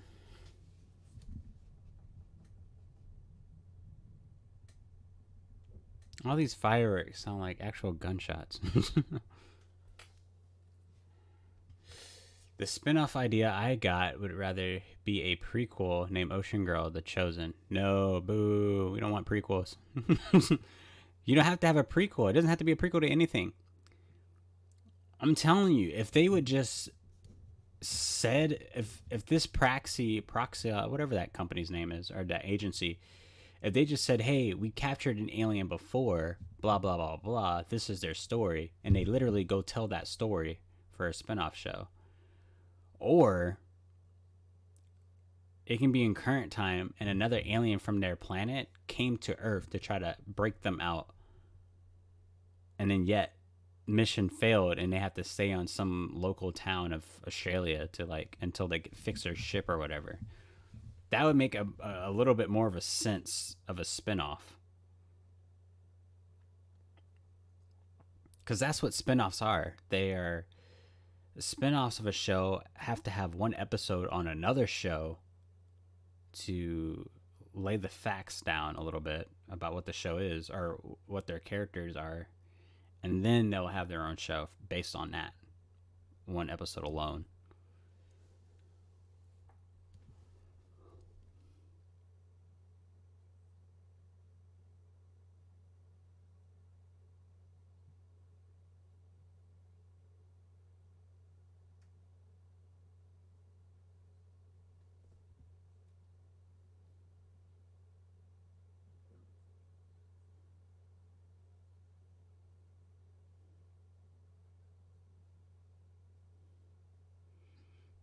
I like this new girl. I just don't know her motives.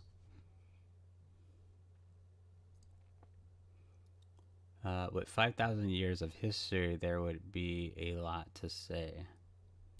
Yeah, but it just depends on the history, though, because some people don't care. Like Dun. How do you pronounce that? Is it Dun or I guess it's Dun, right? Or Dune. Is it Dune or Dun? I always pronounce it Dun. I didn't watch the new one. I seen the old one though. I thought that was extremely boring. My brother said he really liked the new one, and my uncle too. I never watched it, and I don't plan on watching it, which would actually make sense for me to watch it for my podcast. I never watched it because, again, it's just another reboot or remake of it, and I didn't. I just never. I never asked for that.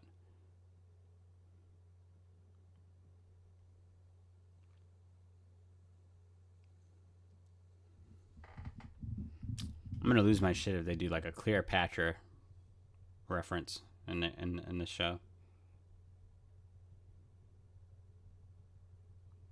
Wait, what is that? How did you?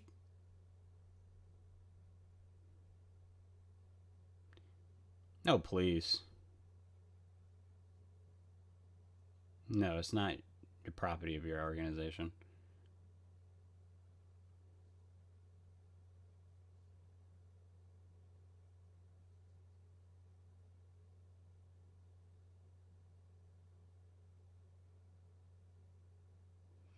I would love to see this guy try to take that away from Neri. I would love to see that. She will manhandle that grown man.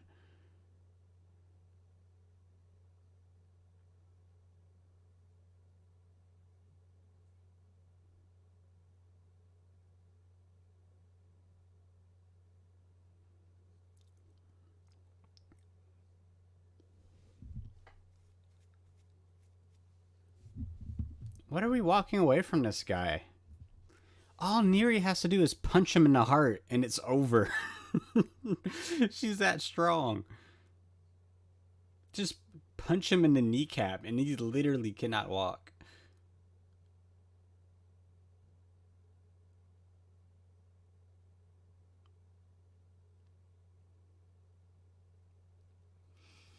I feel like the actress who plays Neri should have been a little bit more shape to be Neri.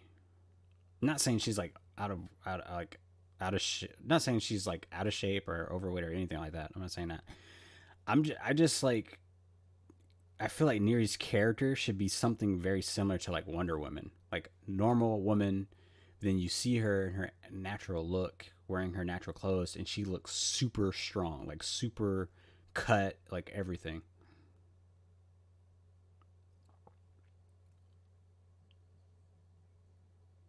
Oh, here we go. Here we go.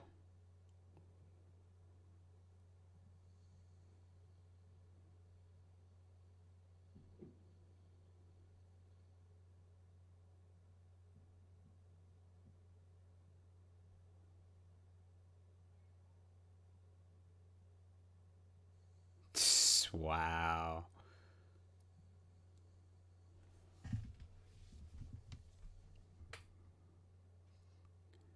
Okay, are they back in Australia now? 333 says the one from the 80s, the one from the 2000s, and the one released very lately. The one from the 2000s covered what came after the period from the movie of the 80s. Was the one in the 2000s a TV show, not necessarily a movie? Because I know what you're talking about if so. I was just never into that series. Dune, Dun, whatever you pronounce it. Oh, I love this music. Ah, oh, it's so good. Where are they? Oh, please tell me they're in another country. That would be so cool.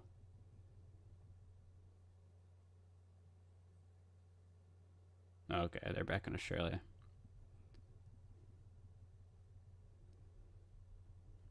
Why? All right, that's the episode. Wow. Oh yeah, it's getting good now. Season 4 is getting good. Probably should have had like another episode. But yeah, that's it. That's real cool. Wow.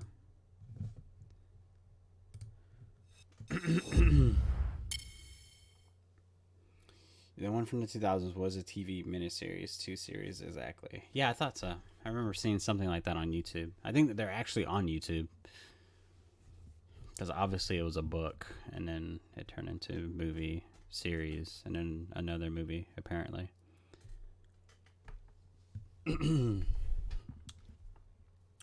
Yeah, how cool is that? Well, yeah, it is the new year. I know it's already been the new year for you guys, where you guys are in a different country, but it is officially 2022. It's pretty cool. Yeah, these Ocean Girl episodes are pretty good.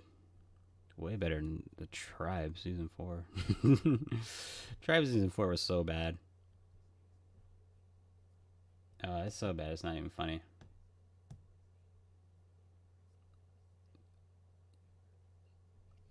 Yeah. All right. So, yeah, that's pretty much the watch party. I should have had more episodes made because now I'm like super, super, super, super hyped to finish Ocean Girl. Um, but I guess we'll just leave that for because what's today? Today's Saturday, so maybe next weekend we can do another live stream and we'll watch 3 to 4 more episodes of Ocean Girl season 4. And you know what? We'll probably do like Ocean Girl and we'll do Cyber Girl. We'll start off with Cyber Girl and then we'll go into Ocean Girl because that just makes sense. We'll just save the best for last, and then we can just talk some Cyber Girl stuff because it's always fun to talk Cyber Girl. um. So yeah. Fun live stream. Got some work to do with some of these analysis.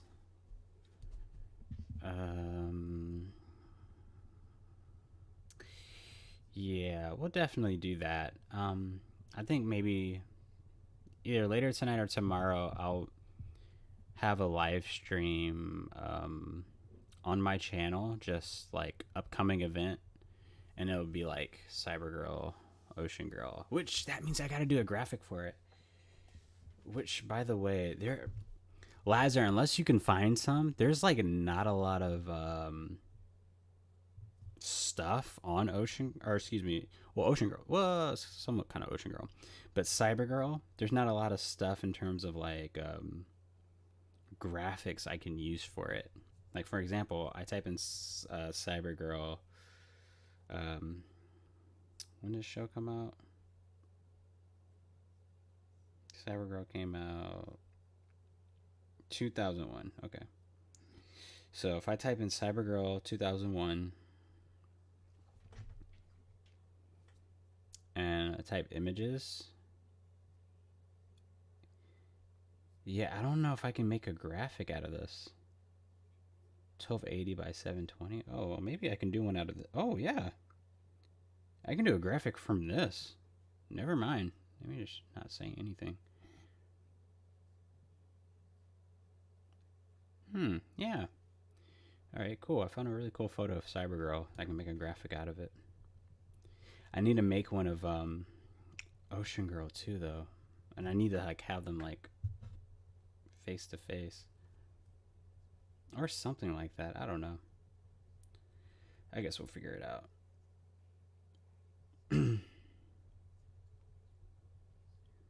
Oh, yeah. Look how cool that is. Yeah. Okay. That's just some more stuff for me to do then. Just figure out the graphic side of it to make some really cool graphics for both Ocean Girl and Cyber Girl. Meanwhile, I'll need to post some more episode reviews next week as well for like Love Life season 2 because I'm gonna start watching that, and then I'll probably start watching some other show that I'm trying to be a guest on this other podcast, and they wanted me to watch some other show to obviously do the podcast. So I'll probably watch that along with you guys and see what's what. and how things are going and whatnot. Yeah, what else? What else is there to talk about? Um, so we'll do a live stream next week or next weekend. Cyber Girl and Ocean Girl. It'll be Ocean Girl episodes 5 through 8, and then Cyber Girl episode 11 through 14, maybe, or 13. I think 11 through 13.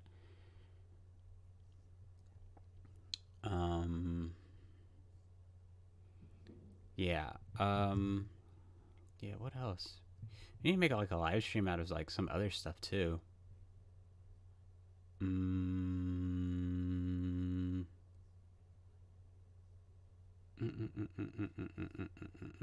Oh, you know what? I wanted to make another TV review. I wanted to make a TV review of a TV show that I love watching called News Radio. Maybe I'll do that too throughout the year. A lot of stuff to do. A lot of stuff to do. Just got to envision it and then just execute. The Deer Sleepover Club. That's on YouTube as well. Remember that on YouTube.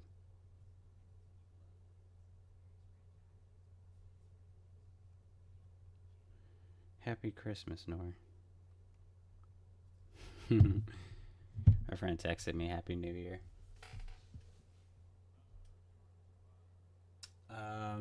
So yeah, 333 says Cybergirl is on the official channel of JMS Production. Yep, sure is. I will send links to the live stream as well, so everyone can watch along with that.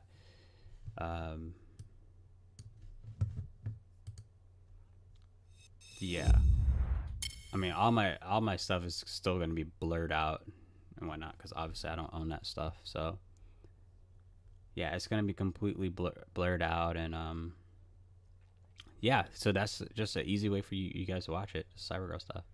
Unfortunately, you're gonna have to find some way to watch the Ocean Girl stuff. Yeah, it's just a matter of time before Ocean Girl gets there. Yeah, it's a matter of time. And it was already in good quality too, so I don't really see them enhancing it. Lazar says Thunderstone also needs to be on the channel because season 2 and 3 really need to boost in their better quality. Yeah, Thunderstone. Yeah, we can do a watch party of that too. Probably do that like the weekend after next. We could do Thunderstone, and then we can do another show that I need to watch. I can't think of what show. I can't think of what show. I should do a Quantum Leap watch party. I love Quantum Leap. Such a good show. You know what I want to do? A Power Rangers watch party would be fun. I still need to watch all of RPM. I haven't watched that one all the way through.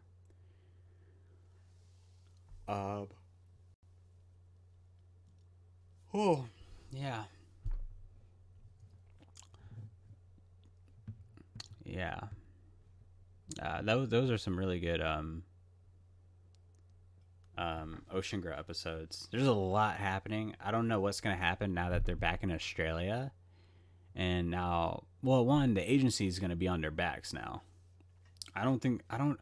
Well, here's the thing: if the agency knows that she's an alien, then they're willing to believe anything that guy says in the temple. If he says they teleported somewhere and we're gonna search, like, okay, maybe she's back in Australia, that's not gonna be a far fetch for them to believe that. They're gonna be like, all right, fine, she's back in Australia. Let's go now. But I guess we'll see what that crystal thing does, or not crystal thing, that little thing.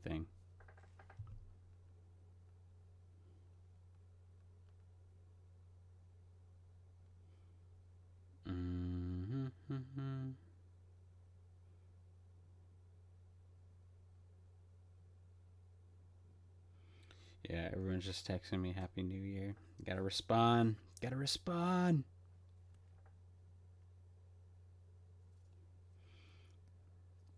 Okay, so we have 2 streams for the next 2 weeks. I'm also going to try to finalize my script for my new analysis tonight. see how that holds up, if I need to make any improvements or whatever. And then try to do some episode reviews and whatever. Oh yeah. I have a movie review too that I want to do. So we'll just kind of, I don't know, have to plan that out as well. The main thing I really want to do is get some guests on these live streams, and then just have just me and whoever wants to come on here, and we'll just talk about the TV shows. Just talk. I still won't buy into Neri and Jason getting together. Absolutely no freaking way. The seeds had to be planted season 1 in order for this to work, which they were not. Lazarus says, I still have my Thunderstone playlist with all the episodes so far not taken down. Well, that's cool. Yeah, so we'll get back into Thunderstone next week or so. Next 2 weeks.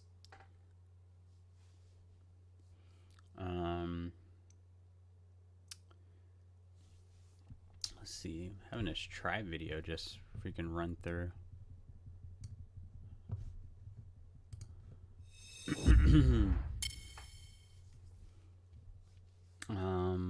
Yeah, that's it. I hope you guys have a really good new year. Set some goals, meet some goals, have fun with friends and family and whatnot. Stay safe, make good decisions, all that good stuff. All that fun stuff.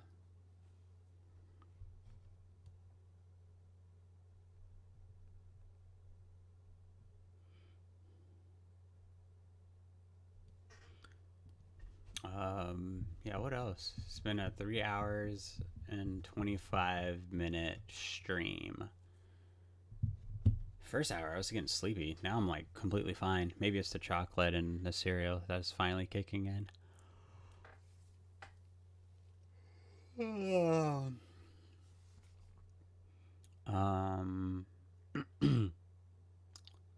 Yeah, what else? Am I missing something? I feel like I'm missing something to talk about. Oh, yeah, maybe I will release the podcast episode. Is either, you know what?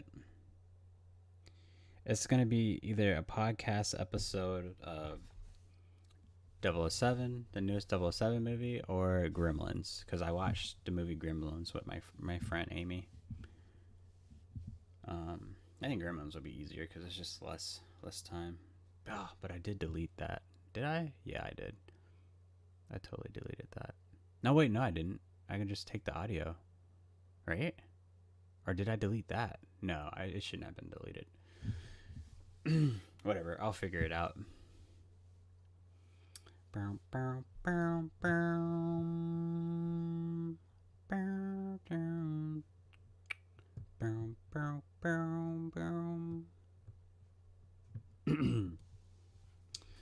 This is I wonder if we still have a podcast tomorrow. The other podcast I'm a part of. I love this right here. This lady who's talking, her name is Liz. She's a part of the Tribe podcast. She is such an awesome person, and she knows her tribe stuff. I love this part of the video. Love this part. I feel like my voice and the music does really good, and Liz just adds to the topic that I'm talking about, which is legacy for a character.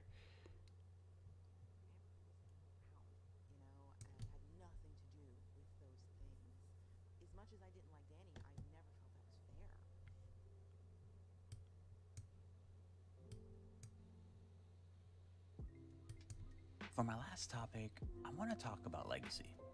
Characters in television can leave a long-lasting effect on their viewers, depending on how the character listen to that was music. It sounds so good. To all the way to their final moments on a TV series.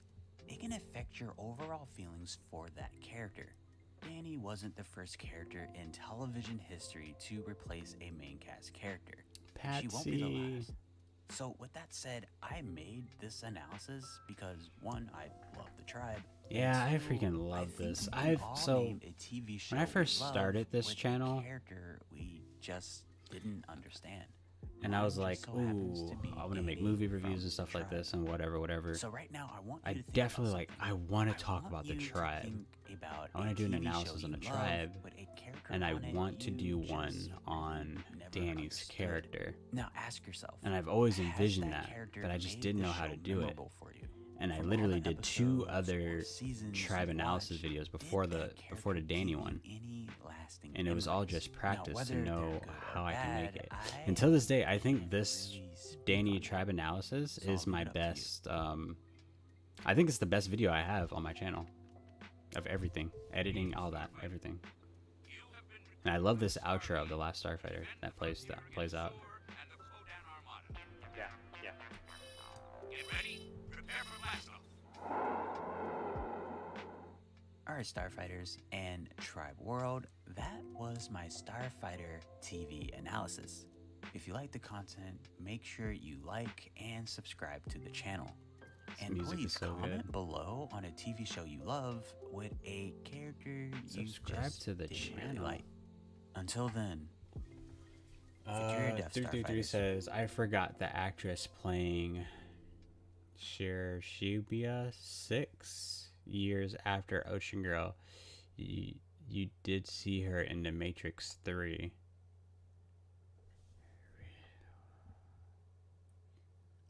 The Matrix 3. Was she one of the people from like Zion? Like one of the Zion people? Because I've watched The Matrix religiously as a child. I watched that movie nonstop. 3, 2, and 1. Yeah, there wasn't a time where that movie was not playing in my room as a kid.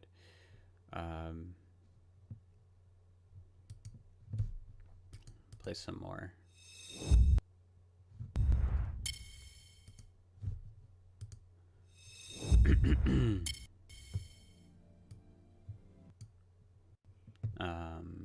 But yeah.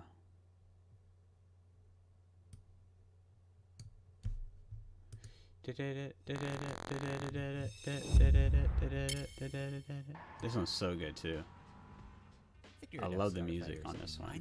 And shout out to my friend Noor, who's she helps me a lot with this channel, and eventually I'll like to make a Patreon. I just want to make sure I have all my content ready for it. But whenever I finish a review, an analysis, or anything of the sorts, I send it to her. I send it to her, and I'm like, hey, just let me know what you think of it. Is it good, or is it bad, or is it whatever? And she's always straight up with me with it. Since 2001, The Fast and the Furious has become a So the quality you see on my channel, she has a part in it too, of just helping me, making sure it's what I think it should be. What majority people don't know is that the Fast and the Furious franchise was heavily inspired by the movie Thunderbolt. This is one of Jackie Chan's most unique films.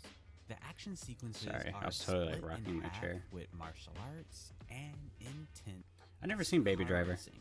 So with that said, let's get into Tutu the plot says of the this mother movie. of Sati. This Huh. movie is about a junkyard mechanic by the name of Chan. I'm who Googling that hopes now. The Hong Kong police force cracked The down on Matrix illegal street racing. 3. After a series of events, The mother Chan must now of- race against a notorious criminal driver in order to save his kidnapped sister. Now, if this is your Seiji first Mi- time watching, Oh, she was a little girl in the train? What? What? Jackie Chan movies Wait. are very simplistic when it comes to plot and characters. Wait, that couldn't have been said, her. I'm pretty sure most people. Wait, who love wait. So Jackie first Chan off, wait. movies Who is the act? don't watch them for Who is plot the actress? It's usually Who is the for character incredible Sherbia or cinematography. or Now, let's Shershiba? talk about the Who is that? characters in this film? And honestly, there's Because I'm thinking not it's much that to talk older, more The attractive lady first in character Ocean that Girl I'm who's like talking about helping that is Chan Tao, archaeologist. who is played I'm by guessing the that's not her. legendary Because Chinese Ocean Girl actor came out before Jackie Matrix Chan. Revolutions. Chan's character comes off as the glue that holds his family together. He's a junkyard mechanic who works. That's for cool. his I love father's that scene in The company, Matrix. And together they help the police by towing street racing vehicles. With also helping his father's junkyard business, he has a younger sister who he loves to death. Throughout the movie, Chan displays some remarkable driving skills and hand-to-hand combat. Okay, I'm totally gonna work out this graphic, or maybe I'll get my other friend to do it. Another part of my channel, I have a friend who helps me with my graphics. Normally I make all my graphics, right? But if there is a graphic that's like I need definitely a professional touch on, she's a professional graphic artist and she just helps me out with them. Reporter for the local news station and covers stories based on illegal street racing in Hong Kong. She quickly develops a Like for an example, the thumbnails for these watch parties, she did those graphics. Because because the graphics are actually from Amazon Prime's Tribe videos, actually pretty good for what it is. and in those graphics there's like lettering all over it, so I needed her help to use the clone stamps tool to like take all that stuff off and make it look really nice, and she did a great job. He's a notorious criminal racer who doesn't have any regards for human life. It wasn't until one night when he stumbled upon Chan's racing abilities that Warner began a game of cat and mouse, which puts Chan's family's life in danger. Throughout the film, Warner shows amazing street racing skills and is shown that he has a lot of criminals on payroll. Believe it or not, D33 says it's the same actress you see in both Ocean Girl and this footage of Matrix Revolution. About the production of this movie. In the year of 1995, Jackie only made 2 Wait, you mean the little girl who fell in the well? If so, then okay, I can believe that. It's not the grown lady. Jackie suffered a serious foot injury. Yeah, it can't be that. Remained injured on the set of Thunderbolt. Thunderbolt is the only movie in Jackie's career where he couldn't perform his own stunts. Every wide shot you came across in the film, you can tell that it's a stunt double pretending to be Jackie. Also, another thing about this film, there was numerous reports that Jackie wasn't getting along with his co-star Anita. When the filming This is such a good movie review. he came out to the public and said that Anita was one of the most annoying actresses he's ever worked with. Is the heart and soul of this film, and her performance. Here's an even better one. is a must-see. Now, I want to talk about the behind the scenes of this film. We missed it. Because I love there's Review Sparks' actually character a lot to profile talk in this about. review. I don't think I've ever seen a movie so good. that was directed by a couple and acted No, you said the by a assistant couple. of The Maka? directors of Okay, I don't this know what you're talking film about now. are the Because they're couple clearly different Jonathan ages. Dayton and Valerie Ferris. Back in 2006, they directed Right? their first film, Little Miss Sunshine.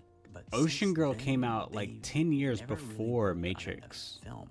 When 3. asked why, they said they were So she waiting wouldn't be a on the little right girl there. Project. That project just so happened to Unless be I'm like completely Sparks. not Now, don't the know who this actress in character this is. movie, Zoe Kazan actually wrote the screenplay. Earlier in her life, she always fantasized about the myth of Pygmalion. I love the music in this review too. Pygmalion is a Greek mythology about a sculpture. I finalized made 3 an songs ivory for this statue review, and I'm like, I representing think his this one idea evokes the of most emotion. perfect woman. When Zoe began writing the script, she only wrote 20 pages before she stopped.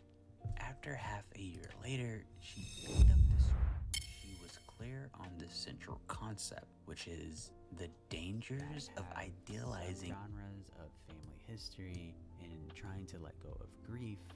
Then Shanghai Kiss will be one of the best hidden gems you can ever. And I'm so happy I found the music for this one. Little brat. I invent the game, find the kid, drag him up there. and he Season doesn't 4 wanna be Ocean a Girl Starfighter. is 1997. I give up. Matrix Revolution is Alright, 2003. Yeah, that's what I'm Starfighters, saying. that was my I'm probably just getting the Starfighter actors you're review. talking about, or the If you like characters you're talking content, about, please mixed like up and because I'm not subscribe far to the in season channel. 4. Also, comment below and let me know, did this review make you want to see Shanghai Kiss? So I don't know all Or these did characters the you're talking review about. I only just know a not select make few. you interested at all? I honestly want to know because I'm actually starting a podcast about watching movies that I have little to zero interest in watching, just so I can understand why certain people appreciate them. So be on the lookout for. I've started that and podcast, along and the with podcast a is lot more awesome. TV and movie reviews. So with that said, I'll see you on the next one. But until then, victory or death, Starfighters.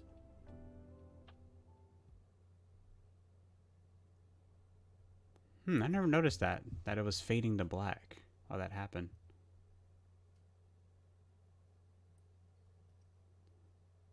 Oh, this is totally messed up.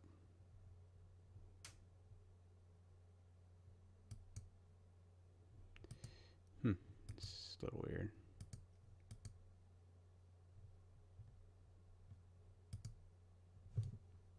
Oh, I get it. No, I don't.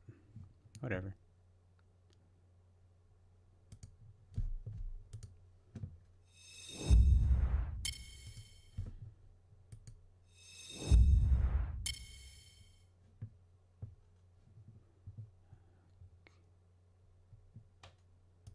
Kiss review.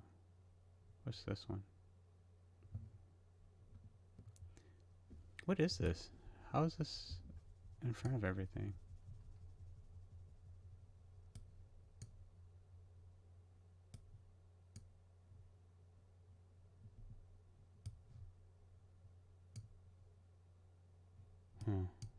Whatever. I don't know what I'm doing anymore.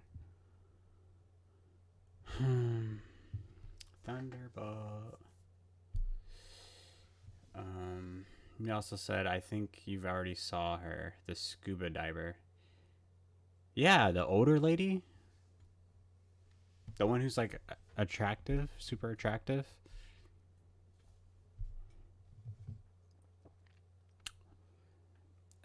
I don't understand how she reverts back to being a little girl. That doesn't make sense to me. Unless you're talking about the girl who fell in the well and was about to drown and Neri saved her, the episode we just watched. That makes more sense. But even then, she would be a lot older.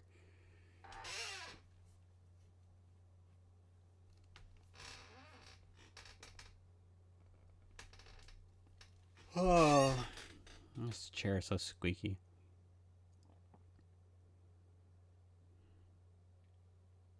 Oh, you know what else I can do? You know what else I can do? Oh, you said, yeah, that's the one. Wait, what's the one? The one who fell in the well? Or the one who's like the assistant to the archaeologist? I feel like there's only one right answer, and it's the girl who fell in the well.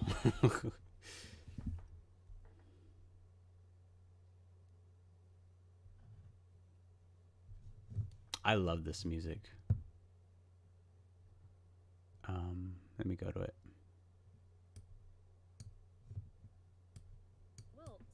Was hired this on music to on. replace Oh, the Bev assistant. Allen, How but is that not the to little girl? replace her character, Amber. Oh, wait a second. Maybe it's But not the already little knew girl. going Are you into telling me the it's season the after it the little that girl's the story mother was from the moving Matrix 3? forward, not stagnating.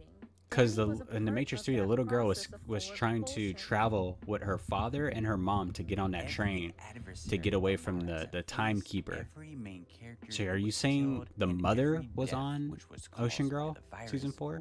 That makes more sense. I might not necessarily like Danny as a character, but out of all the Mallrats, she's the one I respect the most. Every episode when she looks outside or sees someone dies, she puts all the blame. Yes, the on mom. Yeah, herself. see, okay, And that makes every more second sense. of every You minute, see where she I was trying to spends her go. time I was like, how trying is to she a little change the girl? world back to what it was, even if it's for better or worse. At the end Yeah, I of was like, season how does 2, that make Danny sense? and other Mallrats were captured by the Chosen, And for the first time during Yeah, this both all that entire whole season, family I actually characters cared what was of going the to happen Matrix to 3 her. was awesome. I couldn't really wait loved that. to see how the series was going to explore more of her past. I heard the and her Matrix 4 future. is really bad, Nowadays, but when I've I never watch wanted to season see 2 of it. The Tribe, I When no they said longer that they get were angry making it, when I was like, Danny is being annoying. get the fuck I away no from longer me. zone out when she is complaining to others.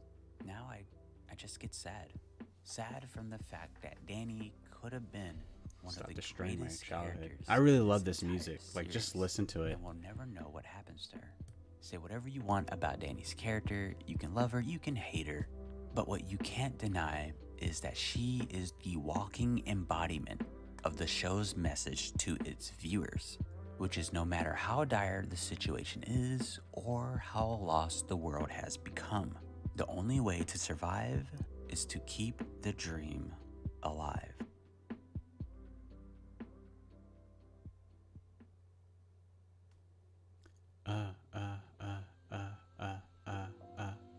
Da, da, da, da, da, da, da, da, da. I love that.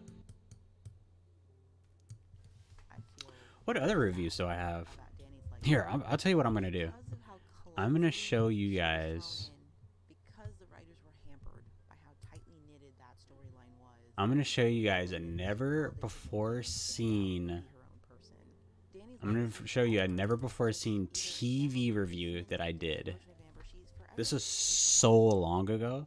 This was like within the realms of like the Superman, Lois and Clark type.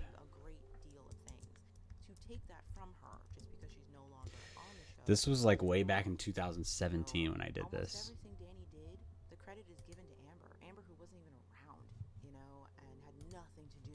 I'm loaded up right now. As much as I didn't like Danny, I never felt that was fair.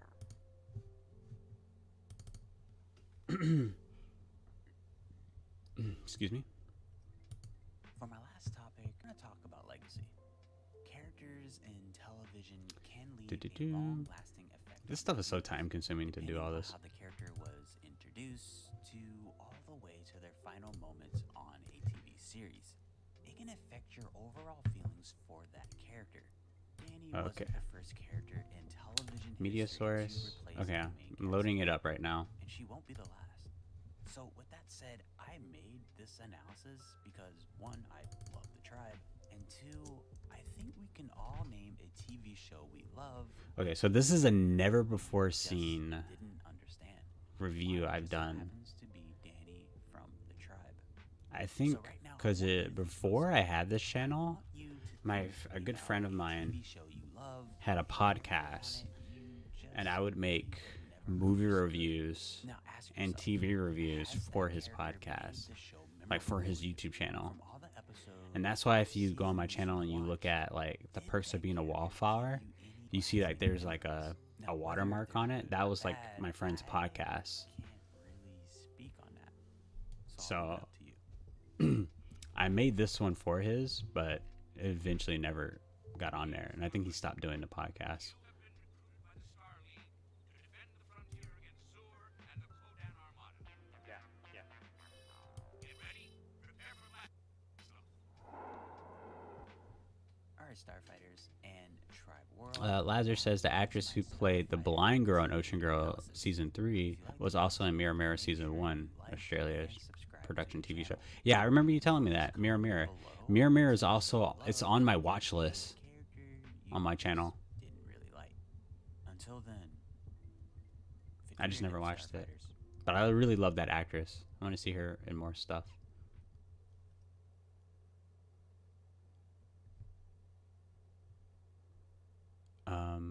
Okay. Now it's like just a dark screen now. I'm getting so sidetracked.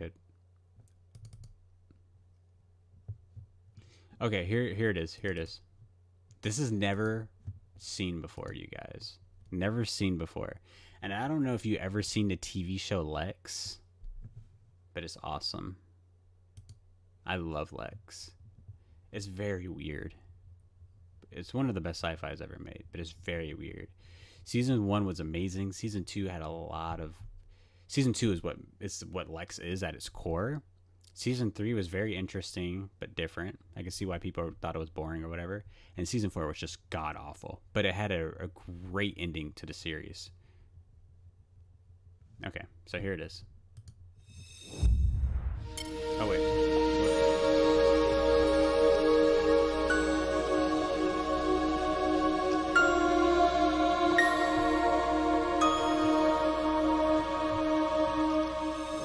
All right, do that again. Okay, here we go.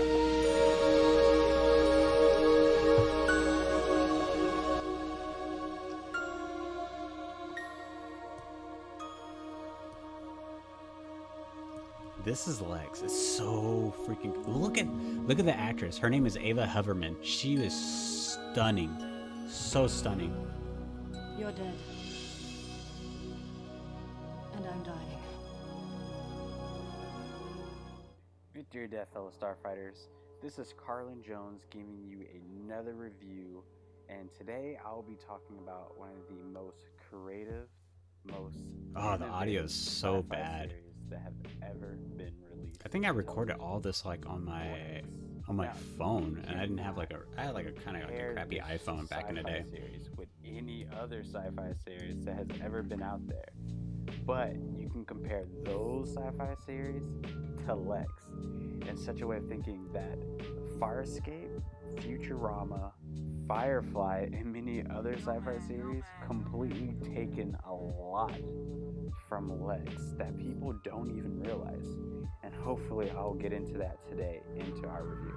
Now, to make it a little simple about the plot, this show is about people who escape from a cluster planet because they are sentenced to death. Yeah, so basically what I'm saying here in this little intro portion is that Lex is such a unique show. So listen, the dialogue of Lex is not the best. Personally, I think the characters are great. The special effects are not the best. The locations, like planet locations, all this stuff, story, it's not the best, right? It doesn't excel in that stuff. But what it does excel in is just being a complete amazing sci-fi series. Its creativity was way ahead of its time, to the point where all these other sci-fi shows such as Futurama, Firefly, Farscape, a lot of the stuff it stole from Lex. Like it completely stole from it. Like the spaceship of Lex, the name Lex, it's a spaceship that is a living creature that is able to make living quarters inside of it, able to go to light speed, able to do all these things, and it has to replenish itself by eating other organisms, which is completely amazing. Yeah, it's every episode just dove into a world where it's completely dark, sadistic, and just amazingly just amazing visuals. Yeah, there's honestly there is not another show like Lex, and there still hasn't been to this day, and the show still lives on. There's a cult following for it, and a lot of sci-fi shows out right now that are being made are trying to do what Lex has done, but they can't do it. They're not that ambitious enough. This show, and ultimately, Lex should have failed. The way the show was made, what it was trying to do, it shouldn't be able to make what it was trying to make in a sense of things. Lazar says, have you ever seen Farscape? Of course I've seen Farscape. I'm literally in my room. I have the entire complete series of Farscape, seasons 1 through 4, along with Peacekeeper Wars and the behind the scenes bonus production of Farscape. Farscape is my #1 favorite TV show of all time. It is my favorite sci-fi of all time, all that stuff. But yeah, Lazar, Farscape, like the sci-fi stuff from Farscape, it steals from Lex. Lex originated everything that you see from Farscape, like with Moya being a Leviathan and Talon, these living organism spaceships. They completely got that from Lex. So that's what I mean when Lex completely set the standard for a lot of TV shows that started from the year 1999 all the way till right now. It is such an amazing series. And because he's dead, it makes his character so much more interesting because he is not motivated by anything or anyone. Now, with his character, his relationship with Zev is very interesting. Zev is completely infatuated with Kai, but unfortunately for him, Kai's dead, and because of that, Kai doesn't want love. He really doesn't want anything, and this really does break Zev's heart, and she really grows attached to Kai throughout the seasons. Now, the last character I'll be talking about is 790, who is played by Jeffrey Hertzfield. Now, 790's character is very rude, but yet very funny. And he, throughout the series, is trying to sabotage Stanley, and every moment he can. Fun fact, the character 790 on the show is one of the main writers for the show as well. And he's never written for a TV show ever. I was just thinking. And when he found... When he was, I guess when he met the creator of Lex, he kind of gave him his big break and said, "Hey, yeah, just write for this show." And he wrote all 4 seasons. Which again, Lex seasons 1 through 2 were great. With season 2 having a few episodes that are like really bad, but most of it was great. Season 3 was interesting, very interesting, and creative. Season 4 was just horrible. You're making a sci-fi series. Season 4 was horrible. What an amazing ending. Other planets, amazing ending. Outer space. Your special effects in this show will not look anywhere close to decent. And it was definitely shown throughout those episodes in the first season. The special effects were pretty bad.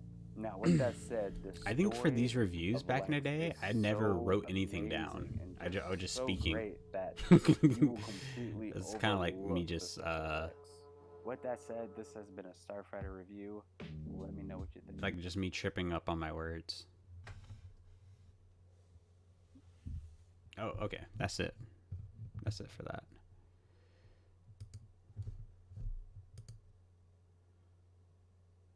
Yeah, how cool is that though? Never before seen.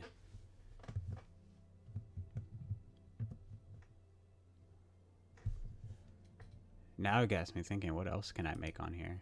Or what else can I show you guys?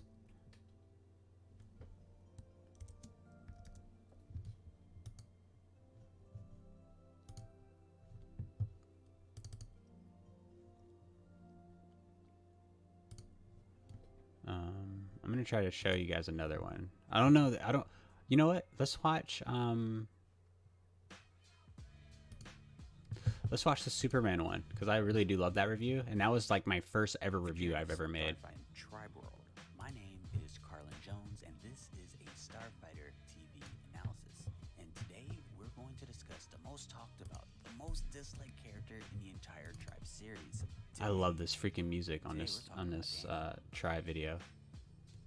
I was very nervous to do it because I'm like, it was all timing. It had to be all timing. A new menacing antagonist and a handful of new characters, one of them being Danny. For this analysis topics, the first topic being why her character was created for the series and why the show's creators and writers. Okay, we're gonna watch the Superman review. The second topic being the potential her character had and what would have happened if the actress would have stayed on the show. And the last topic being what was Superman. Danny's legacy?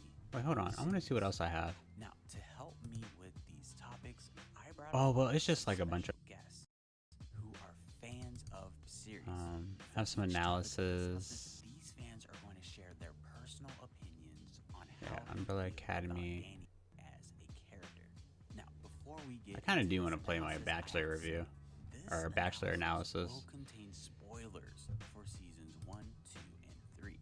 This But I'll analysis stick to won't ruin the entire series for Superman. you, but just be cautious if you haven't finished any of these seasons. You could be in for quite a surprise. So with that said, if you like the content, please Okay. like, comment, and subscribe. Now let's get into it.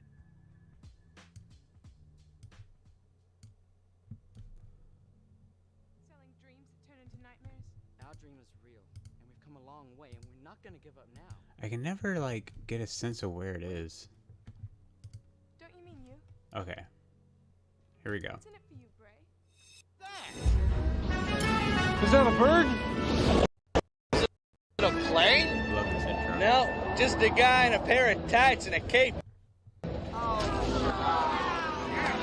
Hey guys, what's up? This is Carlin Jones, and this is a Starfighter review on Epic Breeze Podcast. Let's get started. Today I will be reviewing Lois and Clark, The New Adventures of Superman. And oh my god, I can't Epic tell you Breeze how much I Podcast. love this show. So throughout this entire video, Shout I'm out going to to be Epic Breeze breaking down Podcast. Podcast is the still going by my entire good friend Claudius. first season, a little bit of the second and third, and pretty much the fourth season, and what went wrong in the last two final seasons of this amazing show. The characters of this show are amazing. I can't tell you how great these characters are.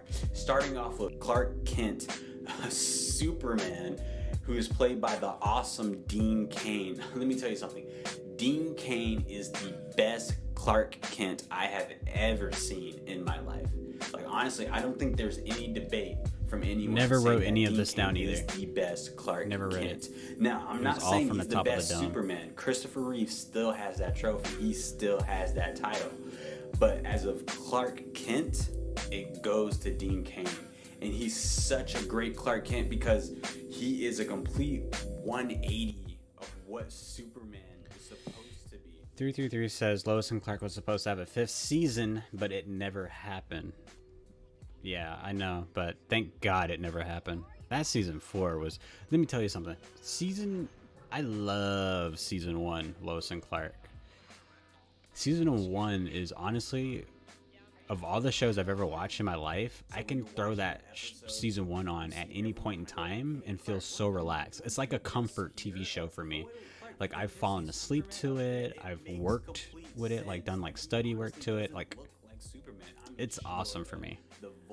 Season 2 was okay, all this stuff, and then season 3 and 4 is when it really started getting bad, where Lois Lane, the strong female character that we all grown to love, was just a damsel in distress every episode, and it was very discouraging to see that. And then just Superman just doing Superman stuff every episode just got boring. And then season 4 there was kind of like a trial thing between him and other Kryptonians, and it was just weird. It just got weird.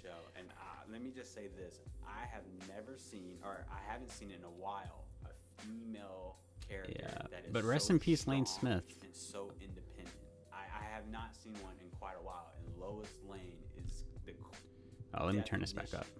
Of that, just off the bat, when you're introduced to her, she's covered in harsh makeup and dirt, and she's going undercover dressing like a homeless man just to get that inside story, just to report to Metropolis to find out on the truth. And it's honestly, it's just amazing that she does this. And sure, she goes kind of far and beyond. This music's so good but too. At the end of the day, at the end of each episode, you really just have to respect what she does, because she is just so into her work. It's just the ambition and the motivation that's behind everything. And honestly, I think her character is very relatable, probably to anyone else in the entire show, because Lois Lane is someone who has beauty and brains, but she cannot get a man to save her life. Like, she is too much involved with her work. And when she goes on dates and she meets Lex Luthor and for dinner and all this stuff, she doesn't really know what to do, and she kind of feels bad about that on herself, and she beats herself up for it. Don't fall for me, farm boy. I don't have time for it. The next character we'll said, be rest in talking peace, about Betty is White. Perry Died on New Year's White, Eve. who is What played bad by the timing great Lane Smith. for Now, that for to people happen. who don't know the actor Lane Smith, he was in that movie The Mighty Ducks, the first one. He was Yeah, the coach well, I'm not gonna say it's bad timing. Obviously, rest in peace, Betty White, for being such a legend to Lane Smith in this series is to have phenomenal. I mean, honestly, seven Perry White's 7 character decades comes of just off as acting harsh and TV, which is freaking amazing. I'm not gonna say it's bad timing because one, she died when she was 99 years old, which is a freaking blessing to live that long. You know, obviously, of course, I wouldn't want her to die and see the new year and all this stuff, but she lived a very long life. Yeah, rest in peace. Honestly, his strictness. I remember Golden Girls came on TV a lot. I never really paid attention to it, but I've seen it before. Lois Lane. Oh my goodness. And 333 says, I know a series that especially in the first deserved season, a second season. his character is so Caprica, great, not Battlestar only Galactica. For the viewers at home, there's not a lot of Caprica. people with father figures out there, and from what Perry That's an interesting conversation to have, right? So Battlestar Galactica, in my opinion, the first 2 seasons of that show were freaking fantastic. An amazing sci-fi with amazing sound effects, really good soundtrack. I still have the soundtracks on my phone to this day. Season 3 and 4 were a bit lackluster, especially season 4, but we just don't talk about season 4. Caprica, I never gave a chance. I heard a lot of people liked it, but I never gave that show a chance. Sorry, I still have the Superman review up, man. I'm trying to talk to you. Yeah, Caprica, I never gave a chance, mostly because Battlestar Galactica was a huge show, and they were really trying to make everyone watch it. What reason? Because it was a pretty damn good show. But once Battlestar Galactica ended in 4 seasons, which I feel like that show should have went on for longer, they were definitely still trying to hang on to that Battlestar Galactica franchise. So they just made Caprica, which a lot of people were not cling to watch, which is the reason why it only lasted 1 season. I need to go back and rewatch it though. Yeah, I mean, it is only 1 season, but at least it serves the show in itself serves a purpose, and it's a part of a larger story that has an expanded universe.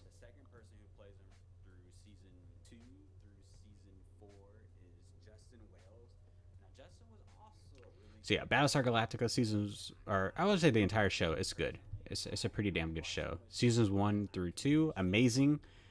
The actress Grace Park on Battlestar Galactica, I want you to listen to me very carefully when I say this. The actress Grace Park on Battlestar Galactica, she is an alien. She does not age. She's not shown any signs of growing old in the last 25 years. What an amazing specimen she is. She is just fantastic. 333 says season 2 of Caprica was ready and they knew they were to go. Blame sci-fi for their closed-mindedness. Well, you have to understand about the Sci-Fi Channel, right? The Sci-Fi Channel has very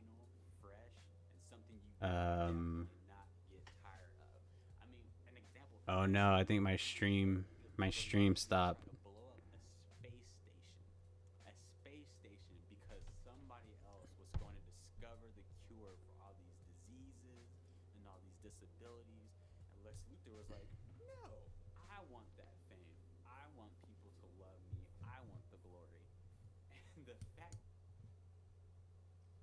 Oh no.